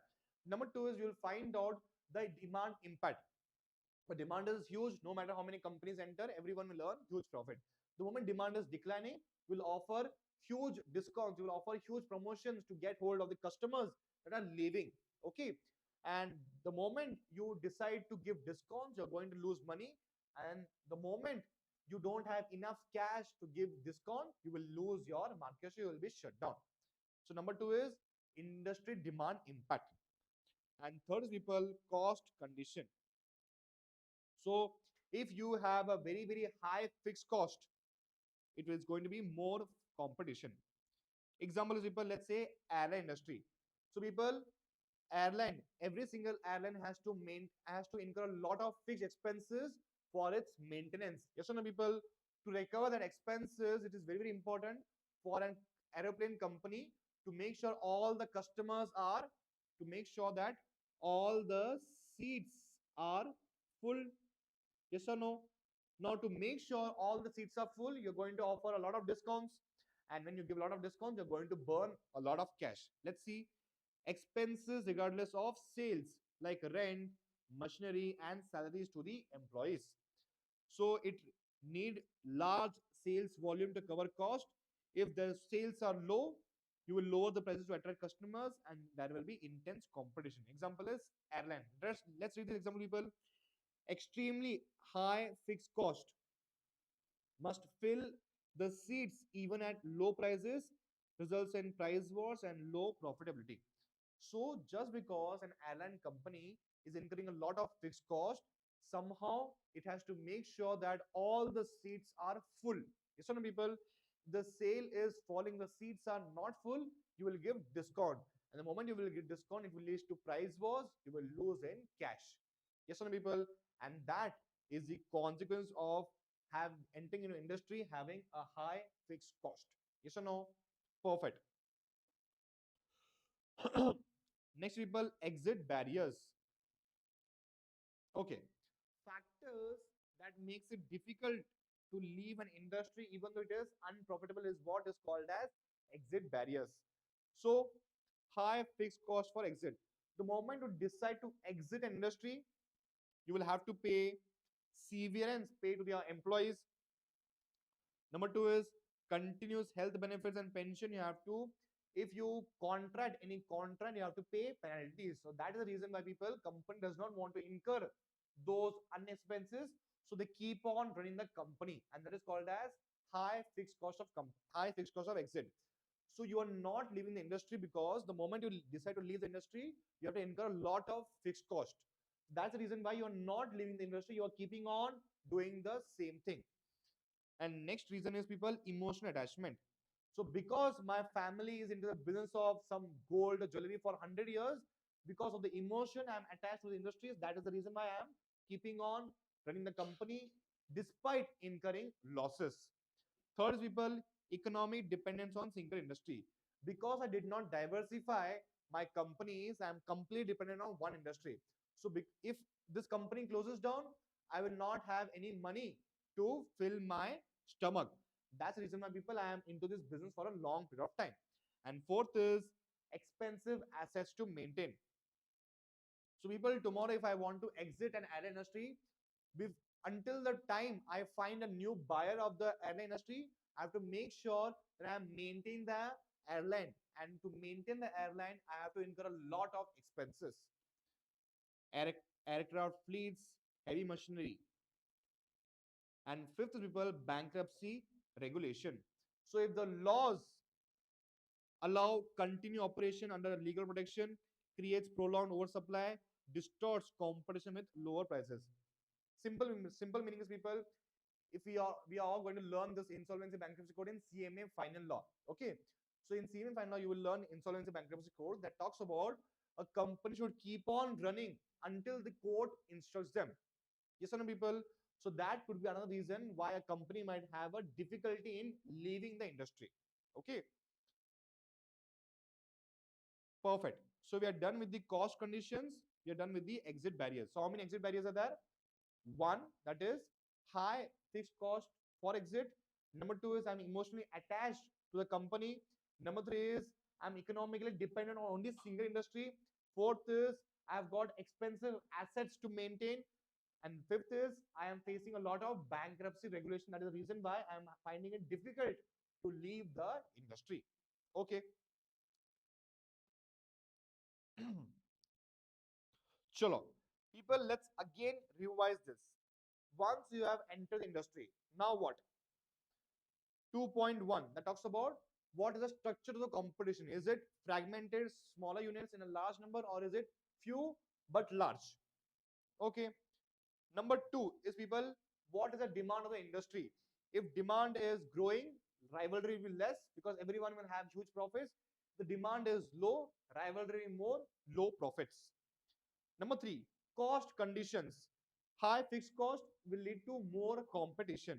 And fourth is how difficult it is to exit the industry. Okay. Now, next people, bargaining powers of the buyers. Bargaining powers of the buyers. So, people, the more powerful the buyers are in your industry, the less powerful the businesses are. Let's see. There are two types of buyers, individual customers and business customers. Strong buyer power means it is bad for the competition. It will force you to lower your prices that will lead to reduced profits. Demand better quality, higher cost. So if the buyers are weak, it is good for the companies. Can raise the prices easily, can lower quality to save cost. Now let's understand this in detail. Now when do people buyers have more power? 3.1, 3.2, 3.3, 3.4 and 3.5. So when do buyers have more power? Number one is buyers have got a lot of alternatives. If you are giving them at a higher cost, they can easily go to any other competitor. Yes or no? That will make you a weaker company. Number two is people, buyers purchase in large quantities. For example, Walmart purchases in large quantities from a supplier. So the moment supplier tells the Walmart that you have to now pay huge cost, Walmart can easily go to other supplier. That supplier will lose a lot of revenue because Walmart is a very big purchaser from that supplier. So over here again, people, supplier is weak. Number three is people, suppliers are dependent on very few buyers. Okay. And number four is low switching cost. If it is, supposing people, if tomorrow if I start a mobile phone SIM company, okay, let's assume for a second that it is very easily for you to switch your SIM cards in a few seconds. Now don't you think I will have a benefit over this situation where I'm not able to convince you to switch your mobile phone? Yes or no, people? One more example is online shopping, Amazon versus Flipkart. So if Amazon increases the price of the products, it would be very easy for you to switch to Flipkart. Yes or no, people? So the low your switching costs are, the more powerful the supplier are. Next is buyers can threaten backward integration. So people, earlier Panasonic was supplying battery to Tesla. The moment Panasonic increased the prices, Tesla started to make their own batteries. Yes or no? So five factors when do buyers have more power. Number one is buyers will have more choices. Number two, buyers when they purchase in very large quantities. Third is suppliers depend only on very few buyers. And fourth is it is very low switching cost. The fifth is buyers can threaten backward integration. 5 points, very easy. Now next is bargaining power of suppliers. A strong supplier power is very bad for companies. A weak supplier power is very good for the companies. So how many factors are there? One, two, three, four, and five. Chalo, let's read this. Now, people, when do suppliers will have more power? Number one is few alternatives and vital supplies. What is the meaning of this, people? People, if you are a company and suppliers are very less, don't you think supplier will have more power over you? Simple logic. If only a very few chip manufacturers exist, Dell, HP must buy only from them. They don't have any other option. Strong bargaining power over PC brands. Example, let's take another example, people. Jio, Vodafone Idea, Airtel. Okay. So you know that suppliers are very less. Customers will have to go either to Jio, Vodafone Idea, or Airtel. Is there any other supplier? No. So the less the number of suppliers are, the more it powerful are suppliers.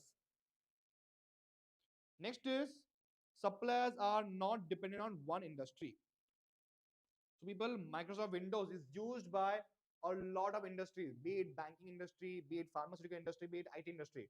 If one industry chooses not to use Microsoft, do you think Microsoft will suffer huge losses? No, because it has got other buyers. Next is high switching cost for companies.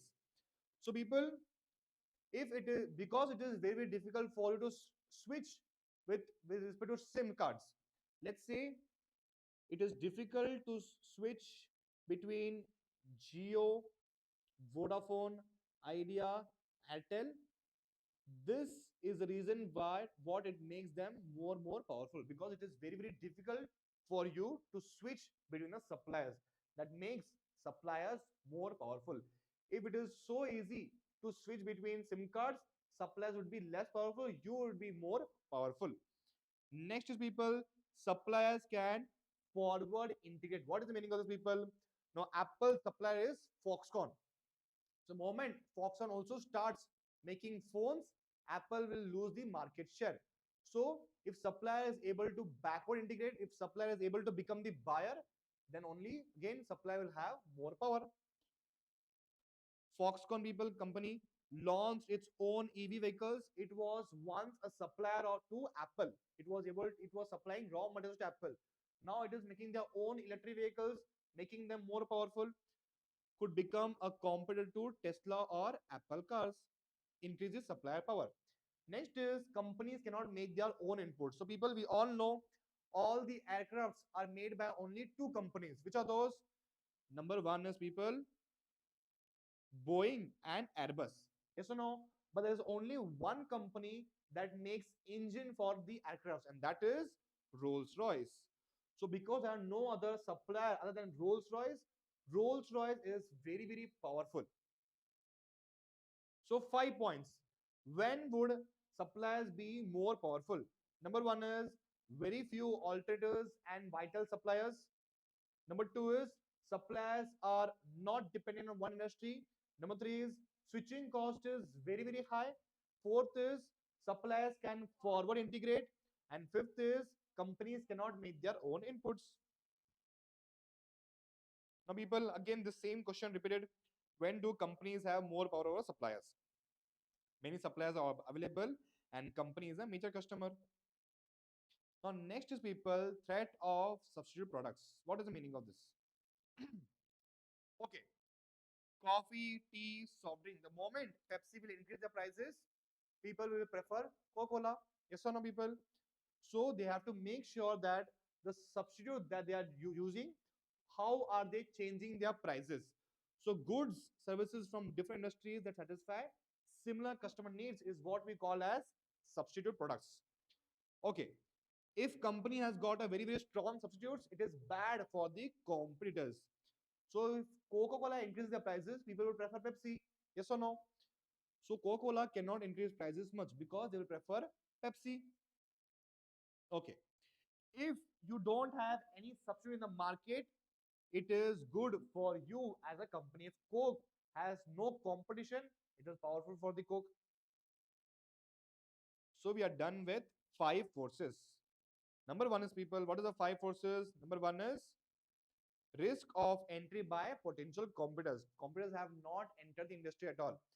Once the competitors have entered the industry, then it is rivalry among established companies. After that, people, what makes a buyer powerful? What makes a supplier powerful? And is there any substitute of your products available? If yes, that means you are a weak person. Yes or no? Chalo. Now let's come to SWOT analysis. People, let's take a break of 10 minutes. Chalega? 8 p.m. Let's meet at 8 p.m.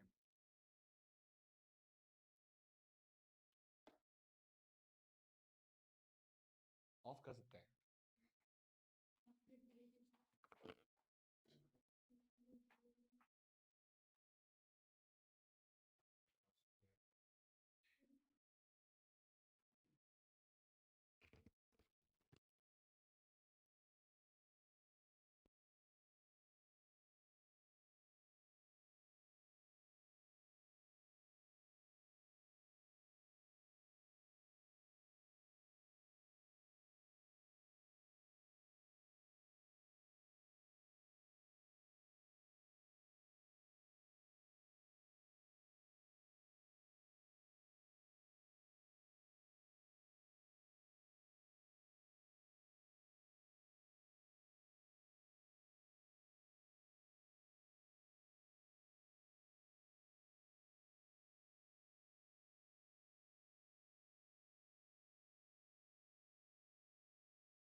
Hello,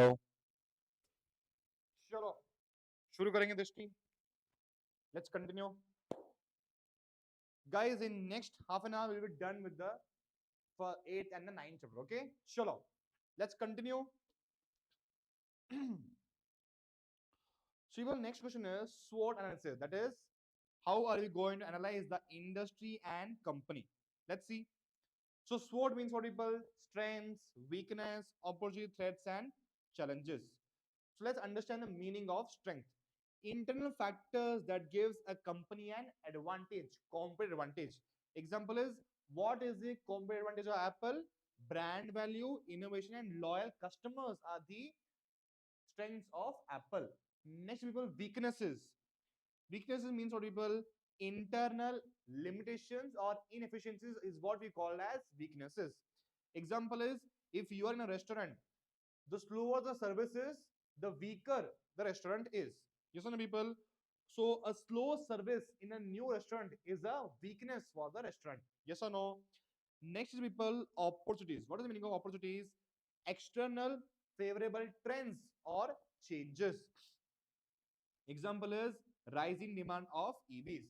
The moment government increase the price of petrol, EVs demand started to increase. That is an opportunity for the EV companies. Next is, people, threats. Threats means external risk that can harm the business is what we call as threats. Example is, if Netflix facing a competition from two of its competitors. Example is Disney and Amazon Prime Video. And last, people, challenges. Let's understand difficulties in adapting to change is what we call as challenges. So smartphone companies have to continuously bring in new innovative products, otherwise they will be out of the market. Yes or no? So SWOT analysis. SWOT C. What is the full form? Number one is strengths, weakness, opportunities, threats, and challenges. The moment exam question is asked for 7 marks, describe SWOT analysis. You have to explain this. You have to explain the meaning and then along with the examples. Very easy. For strength, it is Apple. For weakness, it is slow service in restaurant. For opportunities, it is EV. For threats, it is Netflix, Amazon Prime, and Disney. And last is challenges for smartphone companies. Very easy, people. Chalo. Now, what are the limitations? What are disadvantages of SWOT C analysis? Just understand, people. So, while SWOT analysis is useful, it has got several limitations. Let's understand. One, two, three, 4, 5, 6, 7. Chalo, people, let's understand. So, number one limitation, people, difficulty in separating opportunities and threats. Okay, supposing, people, if I think that war is going to come and I have to set up nuclear power plant, it is an opportunity, but there is a very, very high risk when this nuclear power plant will be destroyed, it can be burned down, there is risk or not.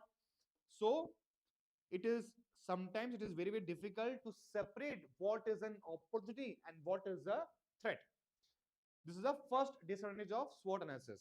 Number two is can result in long unfocused list. If you ask my strength, I can give you 10 strengths, 20 strengths, 30 strengths, 100 strengths. So it is a long unfocused list. There is no prioritization. That is the second disadvantage of SWOT analysis. SWOT. So list can be continuous. It can be very, very long. If I am a very, very optimistic person, I will give a lot of strength and a very, very less number of weaknesses. Would it paint a clear picture of mine? No. Okay. Third is over generalization. Saying that we provide a great customer service is very, very vague without being very, very specific. Without data or proof doesn't help in decision making.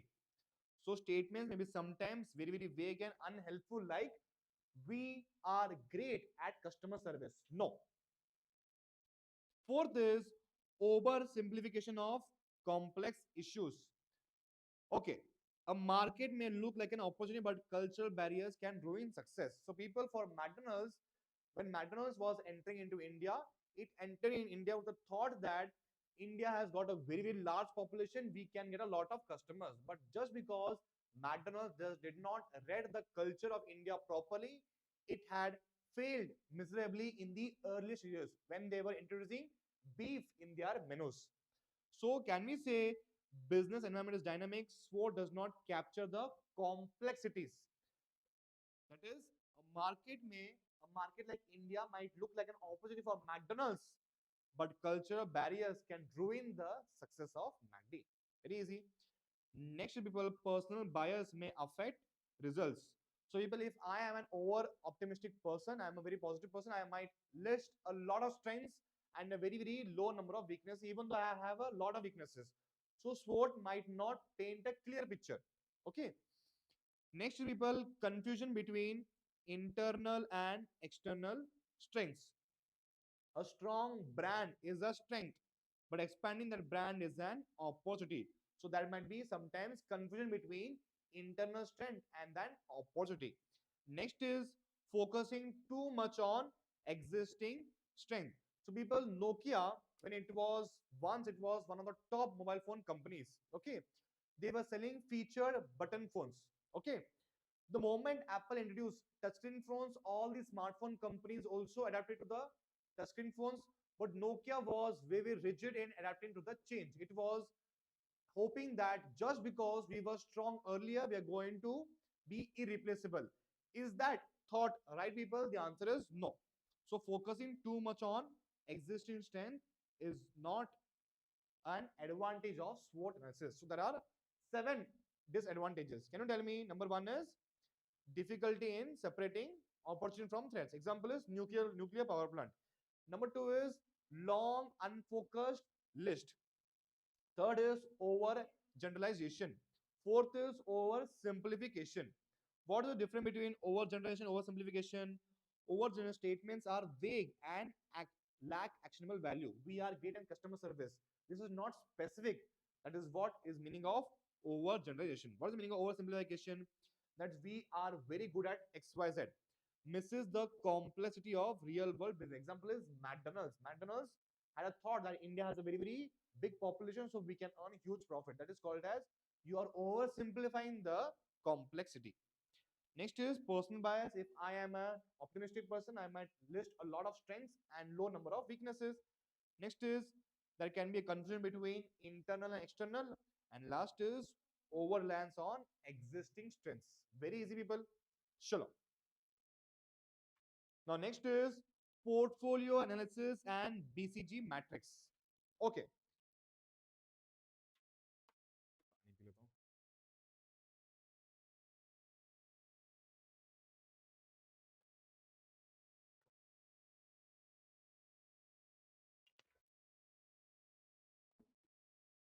Chalo, people. So, what is portfolio analysis? Two of the most popular portfolio techniques are BCG growth matrix and GE. BCG means, people, Boston Consultancy Group, and GE means General Electric Group. Basically, this is a method of how do you analyze your portfolio of your products. Okay. Chalo, now people, let's understand how do you analyze the portfolio of General Electric using General Electric method of Apple. So we are going to now analyze the portfolio of Apple using General Electric method. Let's understand, people. So how many types of business Apple has got? Number 1 is iPhone, number 2 is MacBook, number 3 is Apple TV, number 4 is iPod. So General Electric, what it does is it categorizes the companies based on industry attractiveness. How attractive is the industry? Number 2, what is the strength of the business in that industry? And number 3 is strategy is to invest heavily or not to invest heavily. Okay, now let's talk about iPhone. So iPhone phones industry is very huge, very attractive, and Apple's strength is very, very high. Apple is always dominating in the phone industry, so they should invest heavily. Yes or no, people? Next is MacBooks. So people, MacBooks industry is not that attractive like iPhone because PC industry is also there. So laptop industry and PC industry both are competitors. Okay. So business strength of again Apple is very, very high because of its quality. it has to maintain the exact same position. Next is Apple TV. So Apple TV's streaming industry is booming. That means market share can be very, very high. But business strength of Apple TV is very, very low because it is competing with two companies, Netflix and Disney. So it should now invest selectively in the only required areas. Okay. Number four is people iPods. So iPods industry is very, very useless industry now. iPod, nobody uses iPod now. And business strength of Apple is again low because of low declining sales. So what is the strategy Apple has to do? It has to withdraw the investment that it has done in the iPod because industry is also very bad and it has also it has got a very low market share. So people, again, let's understand. So General Electric evaluates businesses based on three categories. Number one is how attractive is the entire industry is. Number two is what is the strength of the business in that industry. And number three is strategy. Okay. Now people, this is General Electric. Number two is people BCG growth matrix. Very, very important people. This will definitely come in your exam. Okay. The BCG classifies business units or products into four categories based on market growth rate and market share. Let's understand this, people. So, this is the market growth and this is the market share. Okay? Market share and market growth. So, people, let's talk about stars. Stars is where the market growth is very, very huge and market share is also very, very huge. This is called as stars.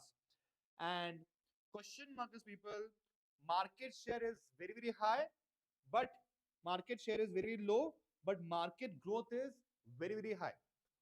Next is cash cows. Over here, market growth is very low, but market share is very, very high. And next is dogs. Market share and market growth is low. Now let's understand all of this using a practical example. Stars. What is the meaning of stars? Let's take example of Tesla EV segment. Okay, stars are those companies which has got a very, very high market share in a highly growing market. So they must invest to maintain and grow the leadership. Market share also high, market is also growing. Then you have to invest more.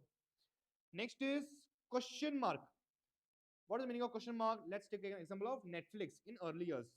Your market share is very, very low, but the market growth is very, very high. So Netflix earlier had a very, very low market share, but the market was very, very high. That means Netflix has to again, they have to selectively invest based on the potential. So a low market share in a highly growth market, potential to become stars with significant investment. Many fail, so risk is very, very high. Next is people cash cow. What is the meaning of cash cow? High market share in a low growth market. So earlier the market growth was very, very huge. So now you have captured a huge portion of the market share. Now there is no more scope for you to grow. Example is Reliance or Apple iPhone. So majority people today are using iPhone. So Apple cannot go beyond a certain limit. So what it does is Apple, it takes all the profits by selling the iPhone to invest in its other projects, harvest profits and use cash to fund stars and cash cows, stars and question marks. Last people, dogs. Example is Yahoo's search engine. Low relevance in a declining market and became a drain on resources overtaken by competitors like Google. Let's understand the meaning. Low market share. So people, you tell me in search engine advertising, which company owns huge market share? Google, 90% market share. That means Yahoo is owning very less market share in a low or declining growth market because the market growth is stagnant and Google has already obtained 90% market share. So growth is also less and your market is also very low. You should consider divestment or shutdown. Very easy, people. Let's again revise What is the meaning of stars? High growth, high market share.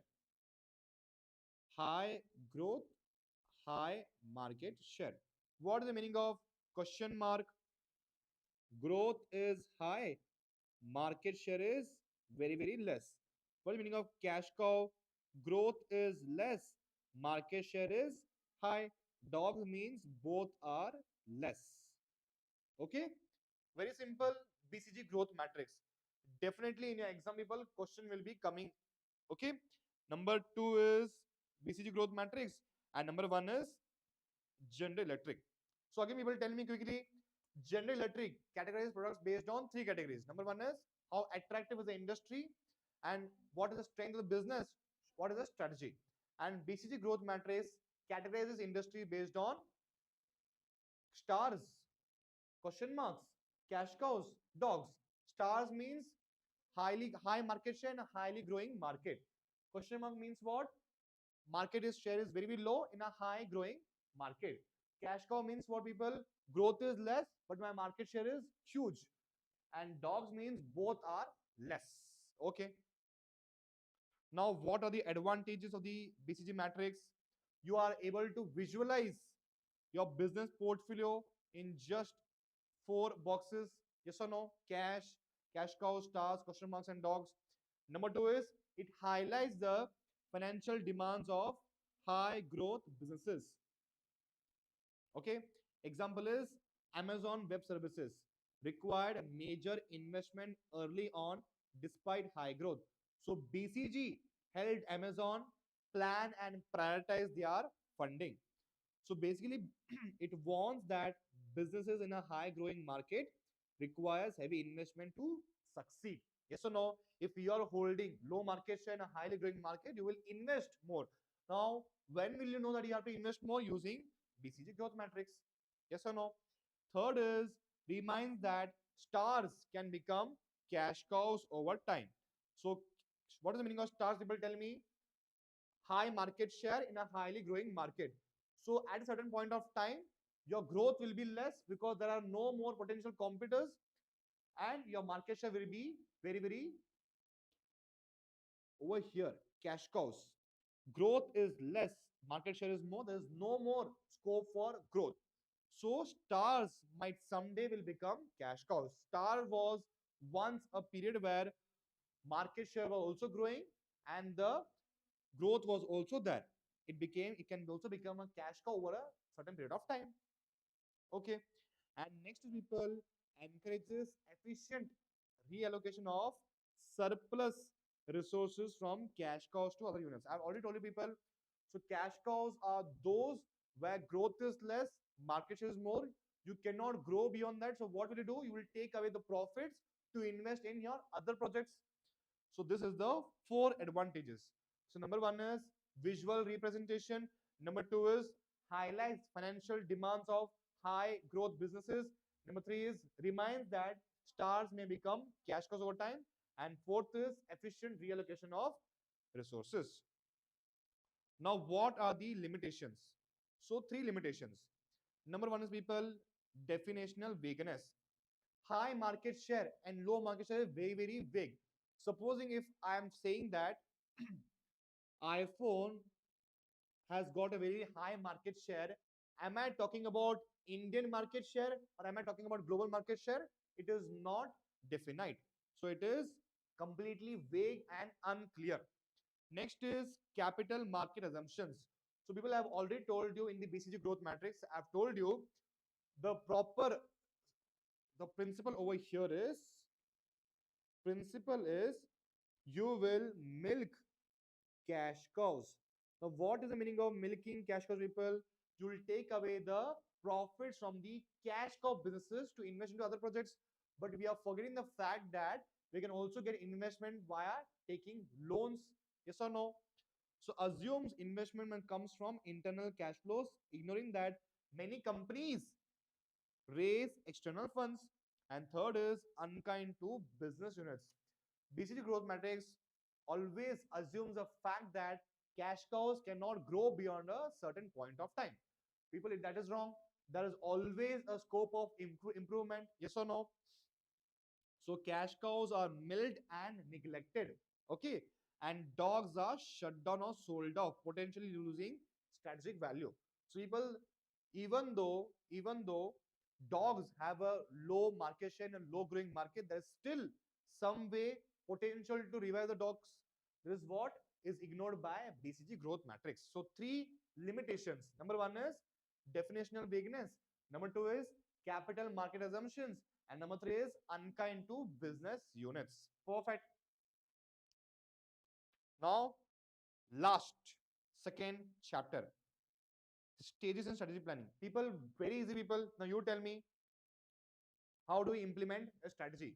First, you will decide the corporate mission and the goals. Number two, now you will analyze the external business environment. Let's take an example of again Netflix. Netflix goal is to enhance the customer experience. Number one is done. Number two, now Netflix will analyze the external business environment. It has found out customers hate late fees. Customers want to watch movies of their choice. Number three is they don't like to visit stores, so they have to invest into online streaming. So once they, how did they do this? Because they have analyzed the external business environment. Number three is, now you will analyze your internal operating environment. Do you have the resources? Do you have the strength to provide the quality that you are aiming for? Number three.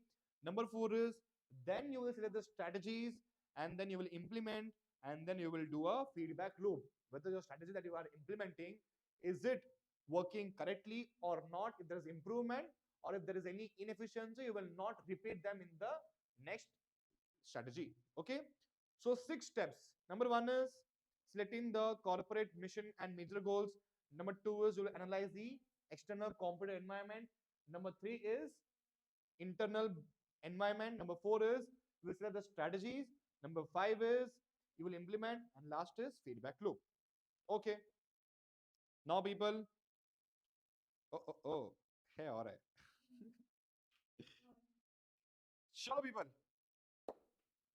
So last chapter, last subchapter of chapter 9, ये हो जाएगा, फटाफट हो जाएगा.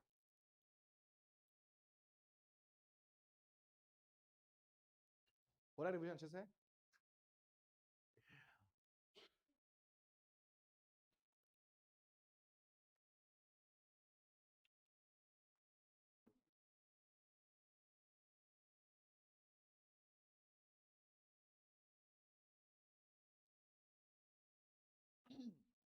चलो people. So 9 points, that is strategic planning, alternatives and approaches. Okay. So now we're going to talk about the limitations of traditional strategic planning model and how scenario planning and decentralized planning addresses them. Now, people, what is the meaning of scenario planning? Scenario planning takes into consideration whenever we implement a strategy, what all other things, what all other possibilities can happen, and how do we adapt to those outcomes is what scenario planning talks about. So, creates multiple what if this happened two scenarios, optimistic and pessimistic. Let's understand this. So, aspect is nature of planning. So, in a traditional strategy planning model, who who executes a strategy? Top management executes a strategy. Limitation is it assumes future is predictable, rigid plans fail if markets change quickly.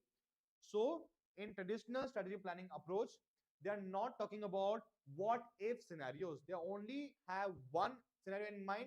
They are not prepared for other future possible scenarios. Okay. Now, how does scenario planning addresses it? Scenario planning creates a multiple. What if A happens? What if B happens? What if C happens? How do we prepare for A? How do we prepare for C? How do we prepare? One second. How do we prepare for B? How do we prepare for C? So scenario planning takes into consideration all the possible kind of scenario that can come into the picture.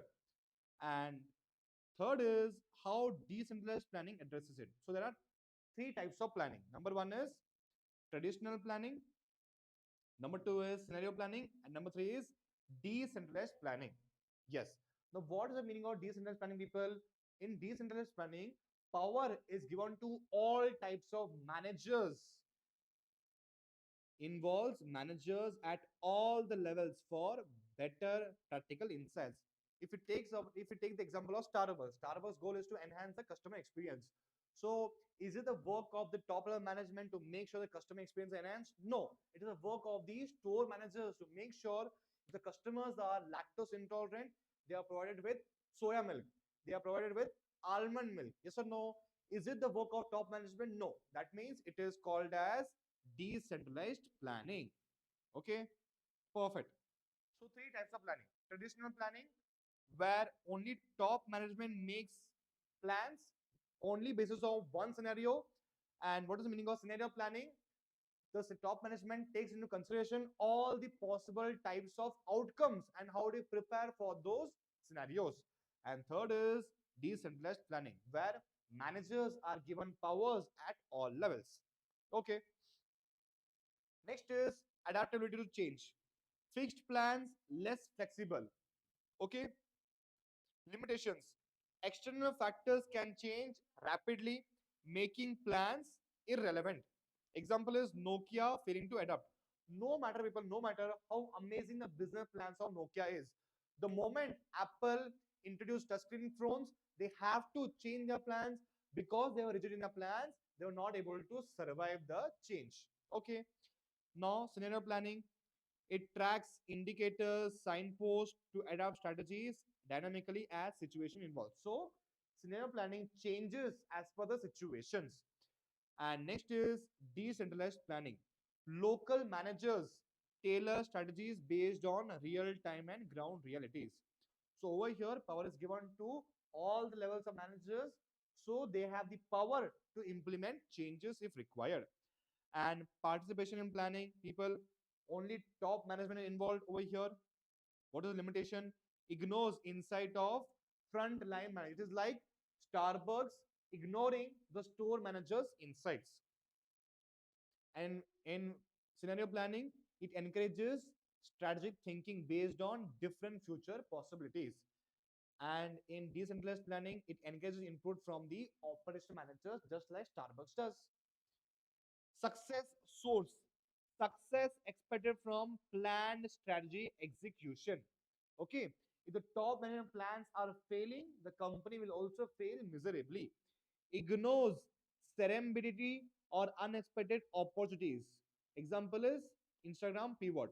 People, let's take the example of Nokia itself.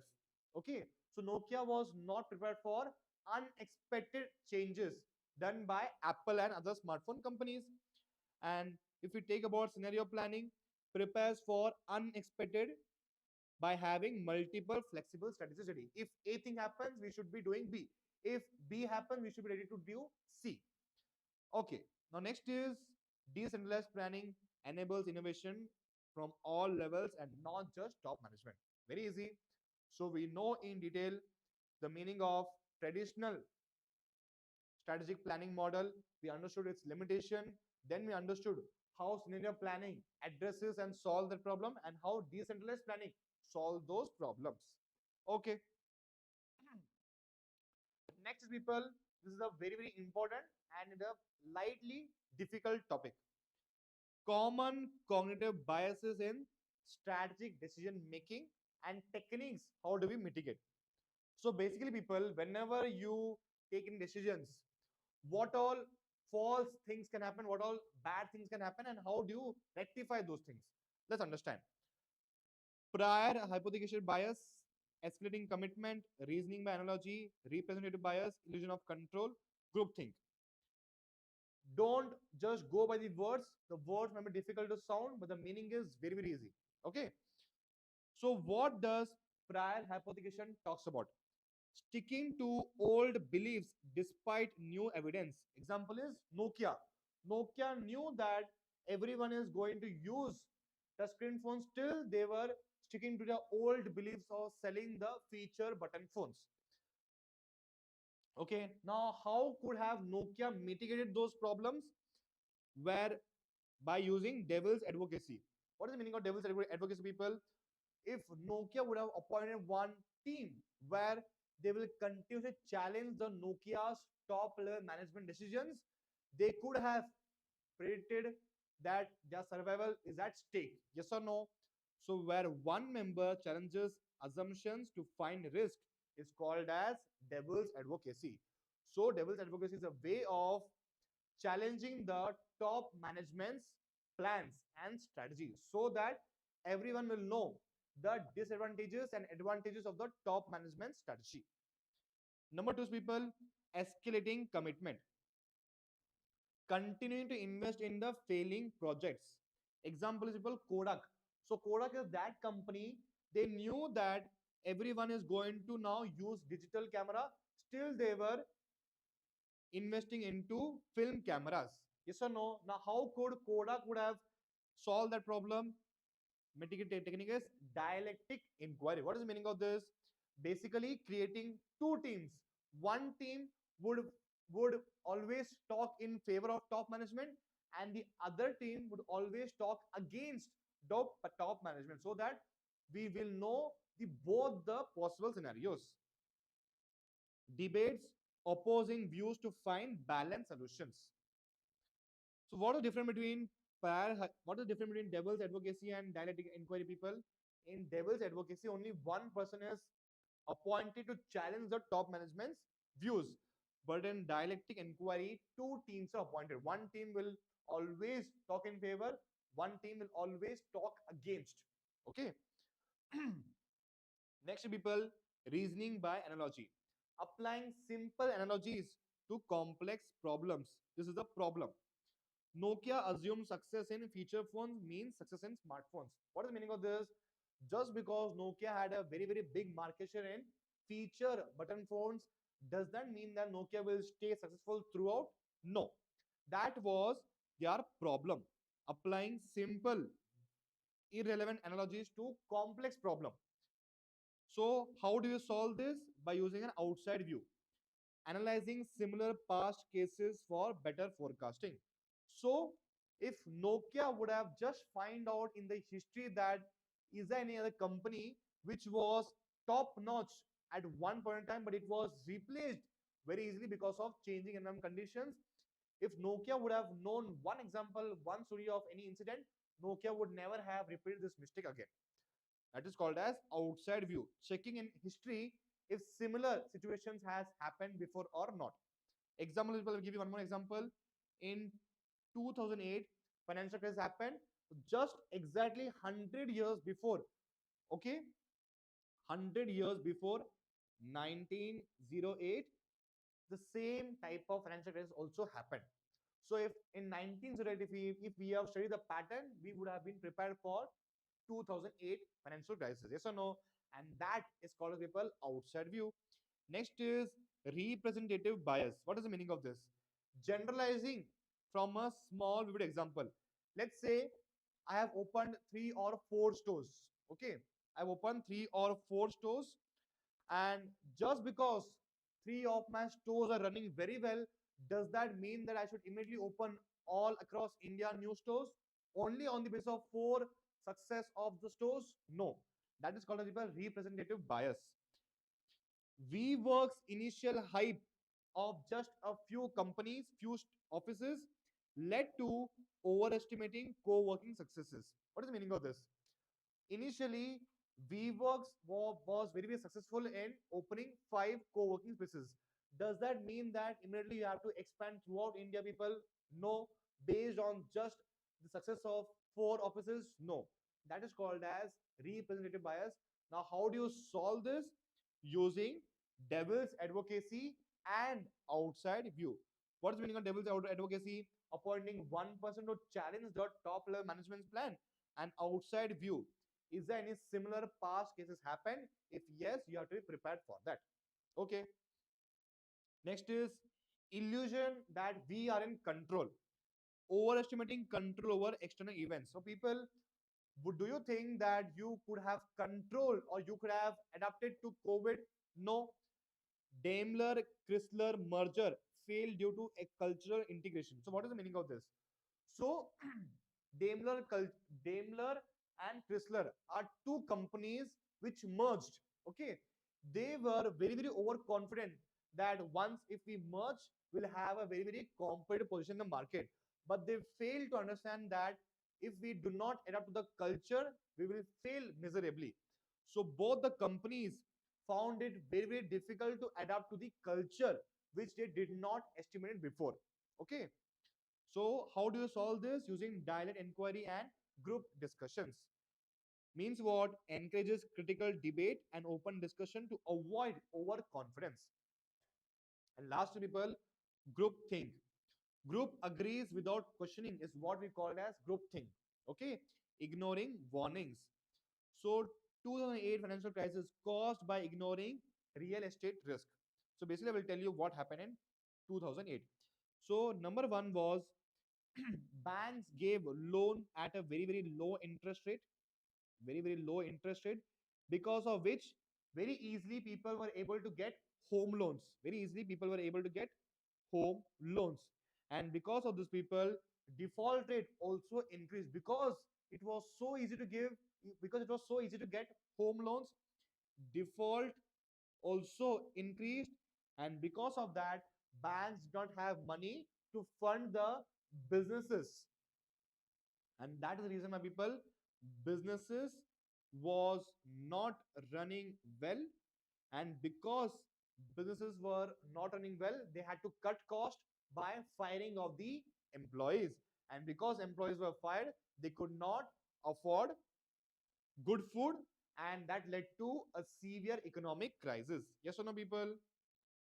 So every single thing happened because of group thing. Because everyone is agreeing to one thing, I will also agree to that thing without using my brain.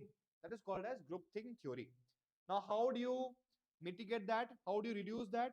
By encouraging open discussion and using devil's advocacy, promoting dissent and critical thinking to avoid blind approval. So we understood five types of cognitive bias. Means five types of mistakes that we might make whenever we arrive at decisions. Number one is prior hypothecation bias, sticking to old beliefs. Number two is escalating commitment, investing with respect to failing projects. Number three is reasoning by analogy, applying simple analogy to complex problems. Number four is representative bias. Just because three or four succeed, that doesn't mean 200, 300 will also succeed. And fifth is illusion that we are in control, overestimating control over external events which are not in your control at all. And last is, people, group think. Because everyone is agreeing, I will also agree to that. Now, people, let's talk about critical success factors. So CSF are the few things a business must do well to succeed. So if you are a CMA Inter student, people, if you want to pass your exams, what is your critical success factors? The marks that you are getting in your exam are your critical success factor. This is what is going to tell you whether you are reaching your goal or not. So these are the most important areas where the company needs to focus because they directly affects its performance and competitiveness. Basically, CFS are what customers care about the most and what helps the business stand out. Okay. For Apple, the CSFs are be innovating continuously. Is our design enhancing the experience of customers are what we call as critical success factors of Apple. Okay. Now, people, last topic, and then we are done for today. Now, what are the sources of CSF? Industry structure. If an industry is an airline industry, what are the CSF for airline industry? Is it safe? And does the airline has got a very, very wide networks of flights? This is what is going to determine whether the airline is successful or not. So it depends on industry to industry. Yes or no? Next is company strategy and position. Let's say a company like Infosys, what is the CSF for that? How skilled and how great our English speaking workforce in the company is what determines the success of Infosys. Yes or no, people? And third is external environment. So Geo succeeded by quickly adapting to telecom regulation changes. If you are not adapting to telecom regulation changes, you will be out of the market. Okay. So offering cheap data plans, these are all CSF, short term situations.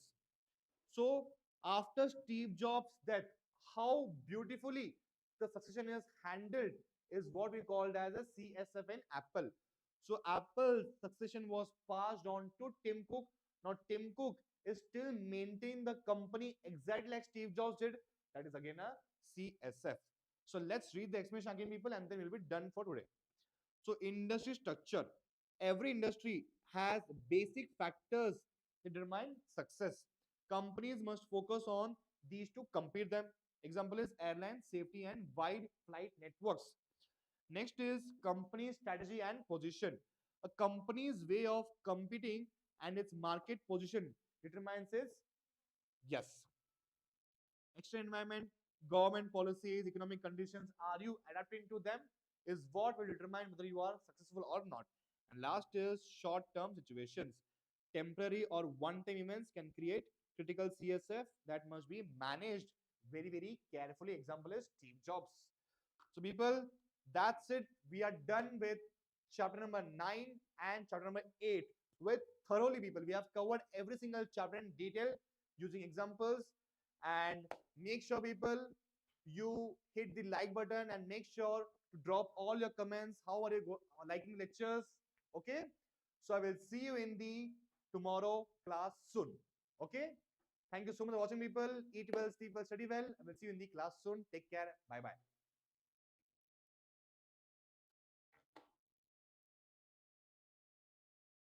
Oh my God.